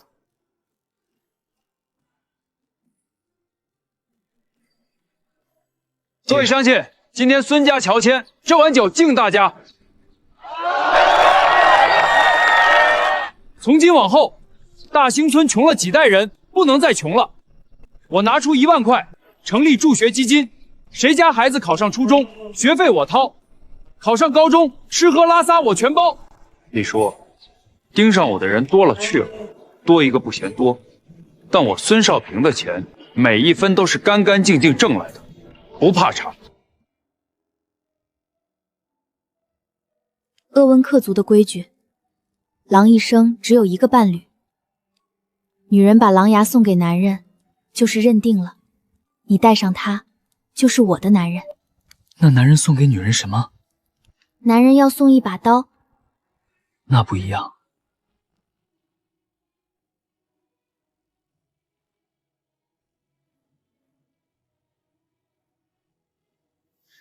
这上面的石头叫钻石，硬度很高，刀砍不坏，火烧不化。狼牙代表你的忠诚，钻戒代表我的承诺。嫁给我。戴上这个会影响我拉弓吗？不会，尺寸我量过，刚刚好。你什么时候量的？我怎么不知道？你睡着的时候。你趁我睡着量我手指？不然呢？总不能当着你的面拿尺子量吧？那样就没惊喜了。戴上。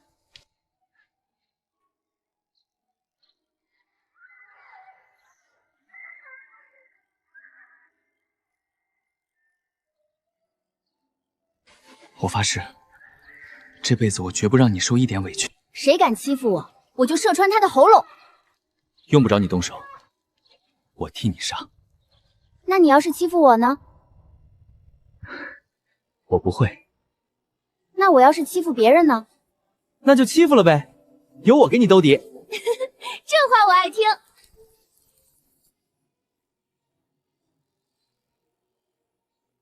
族长不是还在吗？我们回额尔古纳，按照鄂文特的规矩办一场，然后再回村里办一场汉人的，让所有人都知道你是我孙少平的女人。2场就2场，反正你这辈子也跑不了了。结了婚，我带你去省城，把金爷的势力连根拔起。我带弓，不用弓，用枪，我给你弄一把好枪，比我的弓还好。比弓准，比弓远，一枪下去，300米之外的人脑袋开花。那成，我要。收拾完省城，我们往南走。南边有什么？有海，水一眼望不到边，那边没有雪，冬天也能穿单衣。猎物多吗？南边不打猎，那里会建起很高的楼房，比山还高，不用马拉的车在街上跑，天上飞着铁鸟，能装几百人。铁做的鸟，能飞？能飞。那它吃什么？喝油。喝油的鸟，那拉屎吗？田小霞，你这个问题问得非常好，但我不知道怎么回答。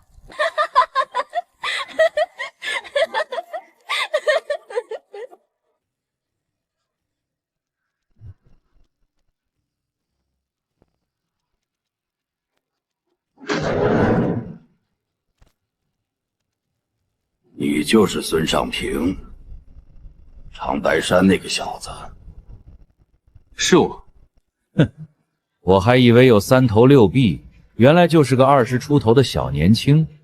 你胆子不小啊，敢一个人来我的地盘。九爷，九爷救我！金水，你办事不力，让人摸到老屋里来了，还有脸叫我救你？长白山的东西交出来，你可以活着走出这扇门。九爷，你确定要跟我谈这个？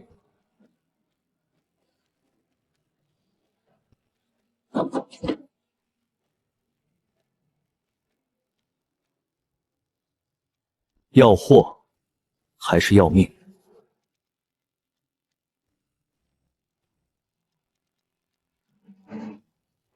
货你带走，码头你随便进出。不够，3号婆位的使用权我要。那是我的核心，那是我的了。3号塔位以后归你用。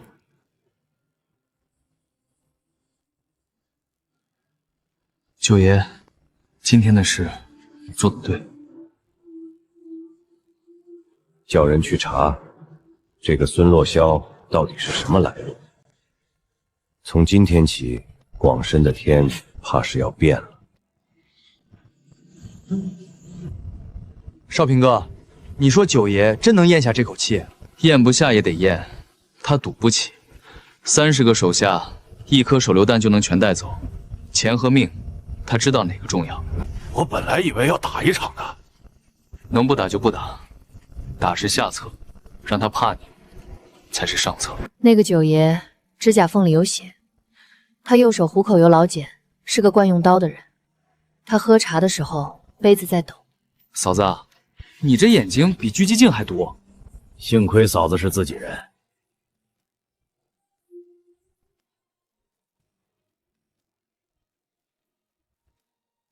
哥，下一步去哪儿？步子迈大点，广深的天该换一换了。换吧，反正不管换谁的天，我都在你身边。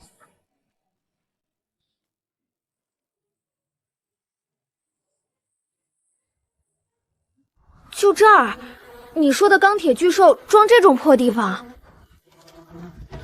地方不重要，重要的是能变成什么。小伙子，你要买我的船厂，地皮加建筑加设备，少说200万。200万，算了，少平你来。爷，我签。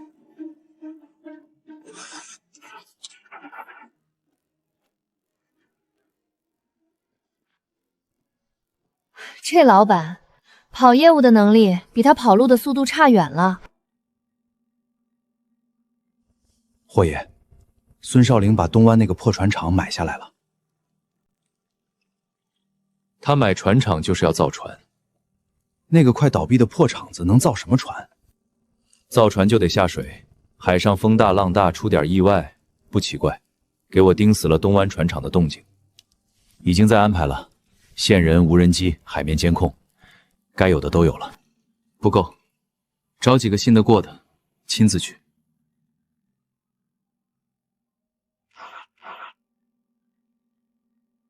归墟外围布置2条线。2条线？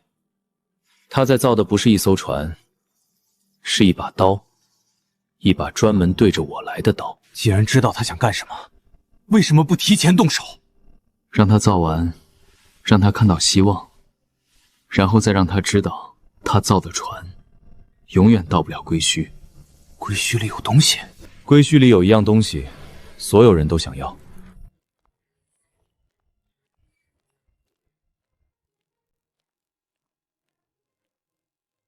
哟，你这破厂子下面居然还藏着这么个大家伙！这才是买这个厂子的原因。这个地下船物是当年陈有福他爹留下的。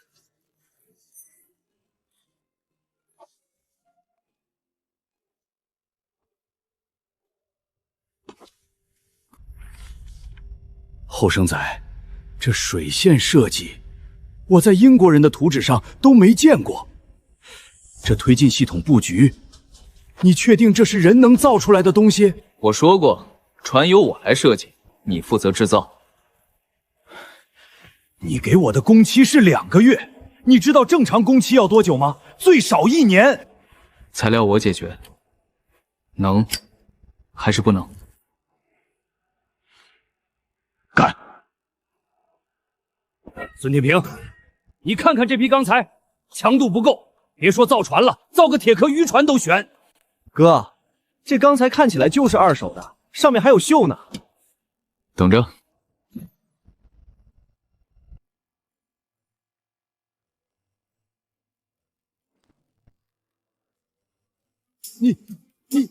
你这是怎么弄进来的？疼的，不是做梦。哥，你这是什么法术？牛，我有我的路子，你们只管造，材料管够。特种船用可证钢，冷囊工艺，这在国内市场上根本买不到。别问，造得了吗？能。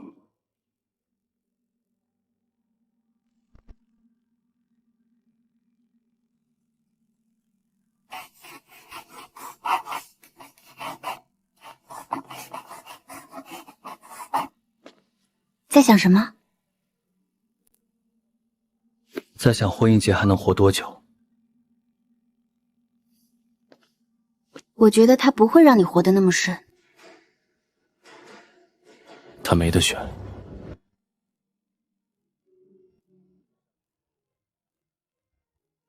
哥，听说你把这破厂子买下来了，从卖盒饭的小青年一下子变船厂老板了。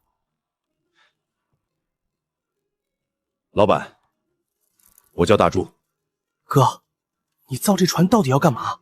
你是不是在找那个姓霍的茬？那可是霍英杰啊，广深东湾的土皇帝，咱们这点人连给他擦鞋都不够资格。你怕了？我怕个锤子！但我总得知道我跟谁干吧。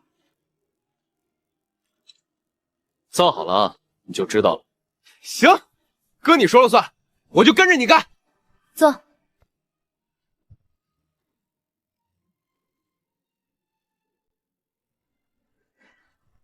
那12个人练得怎么样？8个人能在大风浪里站稳了，剩下的4个多练1小时也差不多了。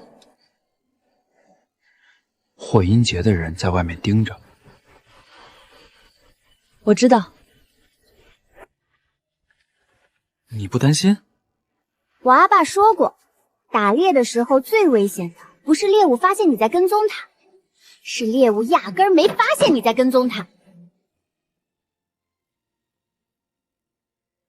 你阿爸是对的。所以啊，知道他在盯着，反而是好事。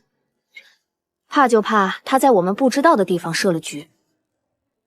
他肯定已经设了局，那就看谁的局更大。天亮之前，我要看到第一块钢板下料。龙骨结构、密封层工艺、电路走向、油箱位、驾驶舱布局，连减噪隔板的位置都画得一清二楚。你这绘图水平不是纸上谈兵画出来的。画过几次。行，你不说我也不问了。我这条老命就交在你这艘船上了。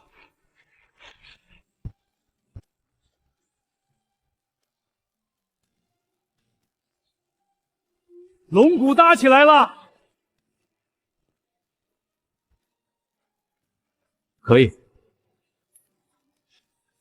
说真的，我还真没焊过这种结构的龙骨，你是怎么想出来的？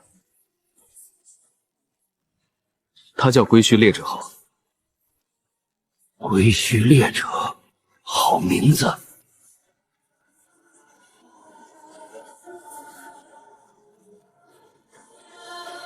8000马动机到位了，是货真价实的进口货，性能没问题。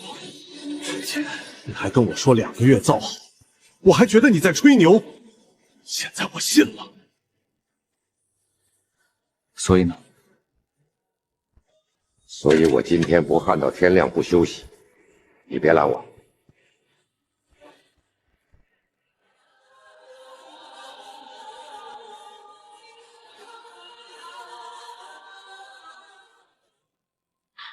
阿坤哥，东湾材料车拉了2趟钢盖进去，量很大。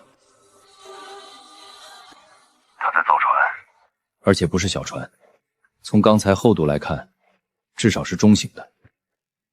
继续听着。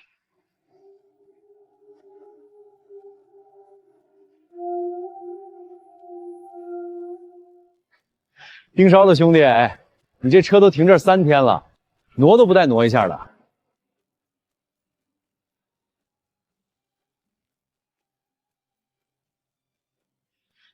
阿坤，收网吧。收多紧？把那条线拉紧点儿，让它在水里好好喝一壶。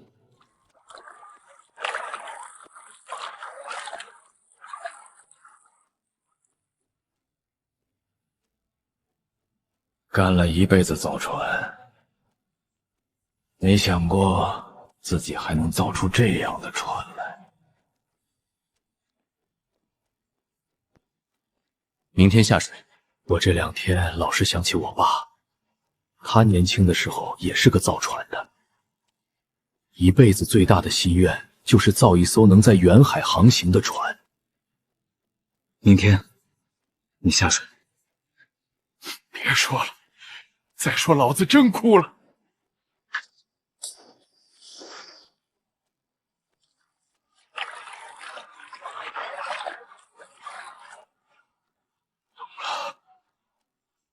动了！天哪，好大，好猛，好……对不起，我是想说好壮观。走，上船。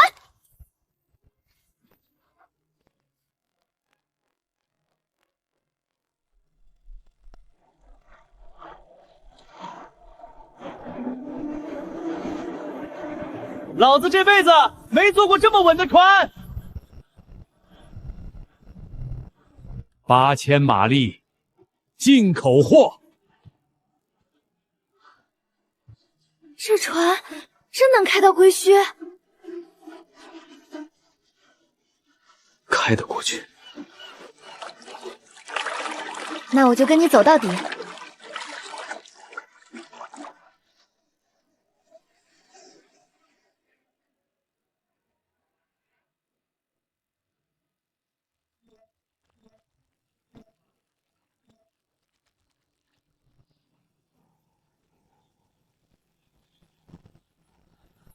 哥，你开慢点，我早饭要吐出来了。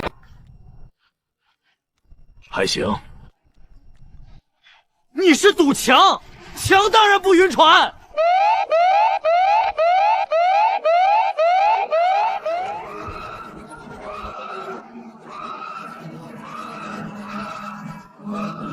被跟踪了。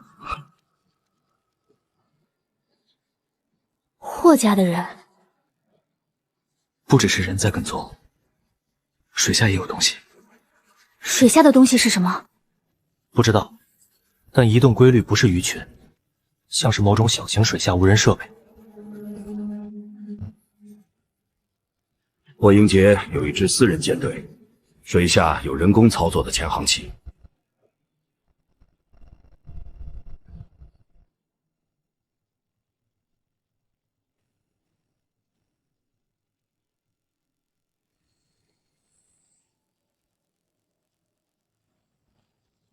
坐稳了。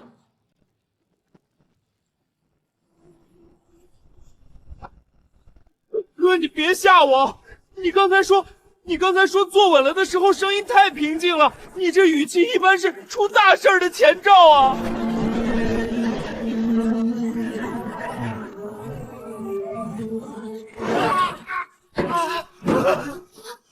船底被刮了！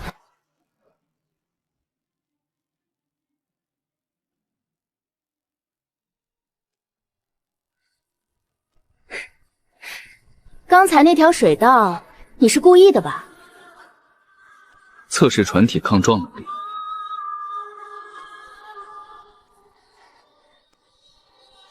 你管差1毫米就叫测试抗撞性能？有你在船上，我赌得起。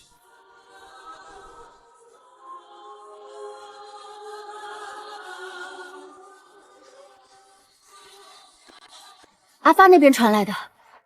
广深东湾最大的造船厂的航拍图，码头上并排停着9艘船，一字排开，气势逼人。对，霍英杰把他的私人舰队全部调到了东湾，9艘，最小的那艘都比咱们这艘大一圈。9艘？哥，咱们可是1艘啊，这怎么打？人家有9艘啊，光数量就能把我们撵过去。数量多不代表有用，船再多也是在海面上。你是说，主动权在水下？田姐，你这说的我都紧张了，搞得好像咱们是去偷东西似的。谁说不是吗？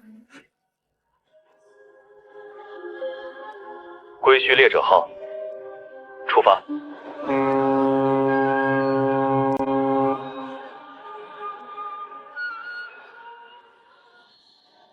我们来了。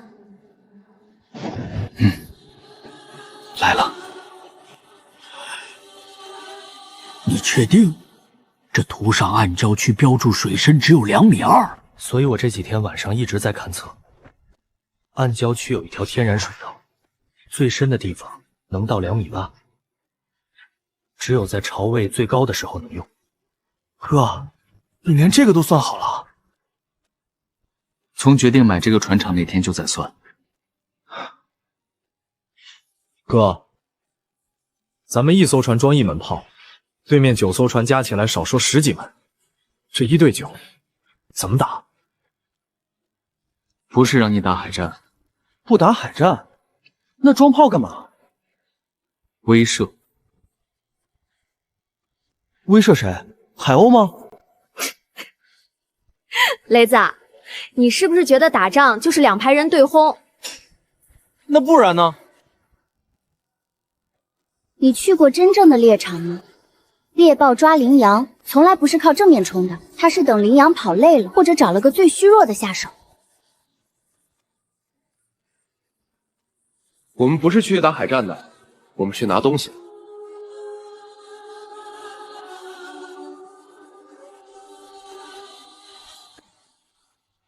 9艘船都到位了。是的，霍先生，到位了。布防图您过目。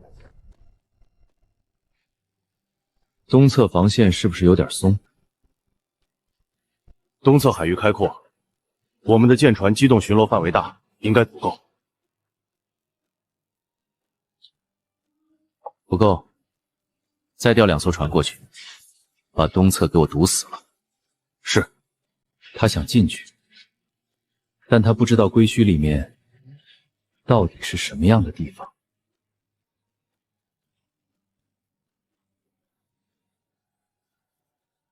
主子，你说咱们这一趟能活着回来不？能。你就不能多想几秒再回答，显得你很有诚意。想过了，能。能吗？霍英杰的舰队在东侧集结了9艘船，西侧暗礁区有巡逻艇，正面不好走。所以走老路，暗礁水道。声东击西，破巡逻艇先在东侧制造动静，引开2艘船，我们趁这个窗口穿过去。好。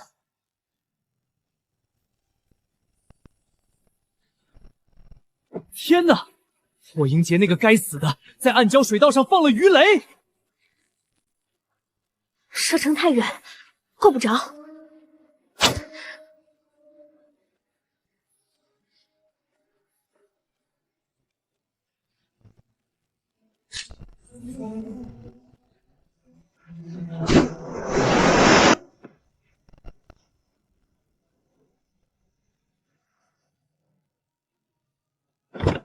继续前进。天哪！哥，你还有这招？你每次露这手，我都觉得自己跟了个神仙。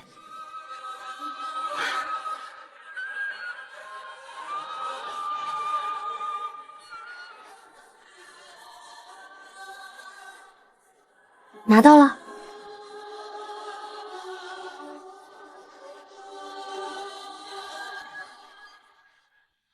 这上面画的不是海底的路。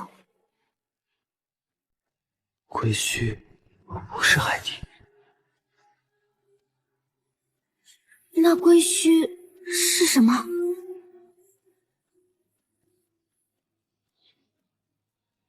到了，你就知道了。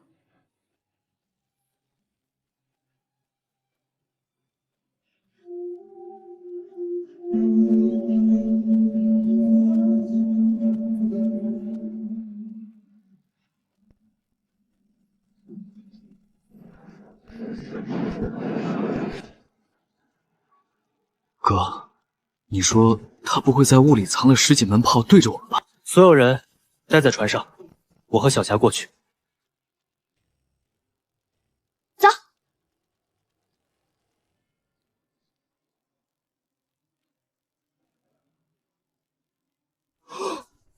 我靠！哥，你还能在水面上走路？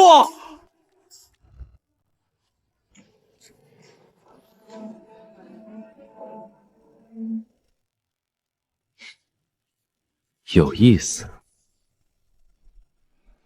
归墟海图给我。你知道归墟是什么吗？你真以为那是海底？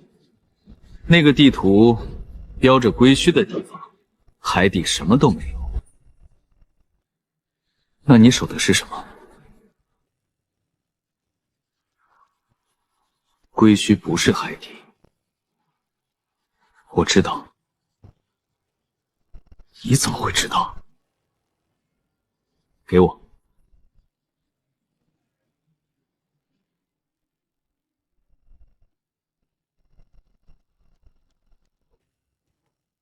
跟我来。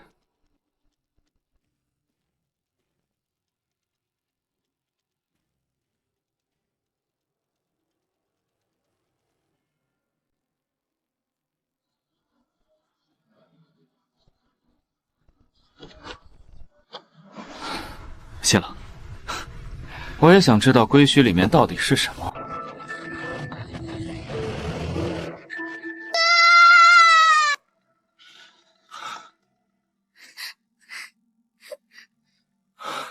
哥，你终于回来了，我以为你不要我们了。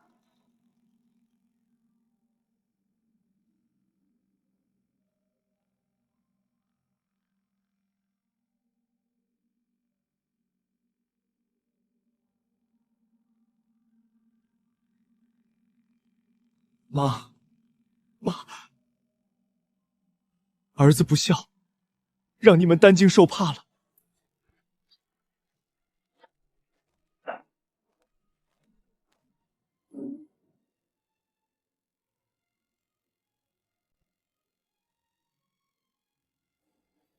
田晓霞，从鄂温克雪原到长白山地下的鬼城，从广深码头到归墟海底，你跟着我出生入死，替我挡过子弹，受过伤。我孙少平这辈子双手沾满了血，就怕护不住你。欠你的，我想用剩下的每一天来还。嫁给我。孙少平，你真傻。从第一次在额尔瓜河边看你一枪打穿野猪脑袋，我就决定了，不管你去哪儿，我都跟着。你欠我的，用一辈子来还就够了。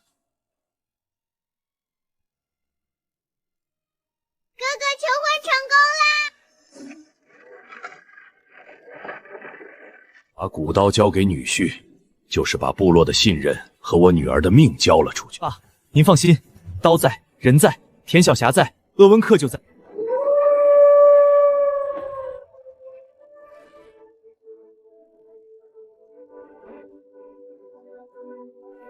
我的弓箭为你而张，我的生命为你而活。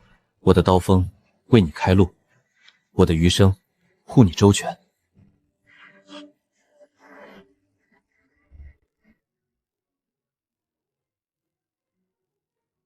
少平哥，以后的孩子学打猎还是学做生意？先学认字，该念最好的学校，平平安安的长大。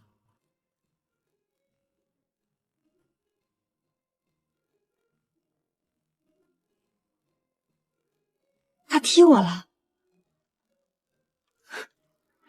真好。母子平安，7斤6两的大胖小子。是弟弟，我要当姑姑啦！孙爷有后了，大当家有后了。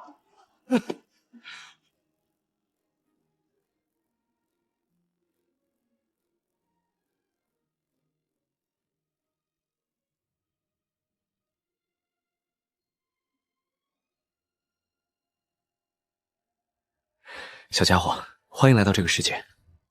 你爸这辈子斗过兽，闯过深海的遗迹，碎过敌人的山河。但从今天起，你爸最大的本事就是让你妈，让咱们全家人平平安安、富贵无忧的过完这一辈子。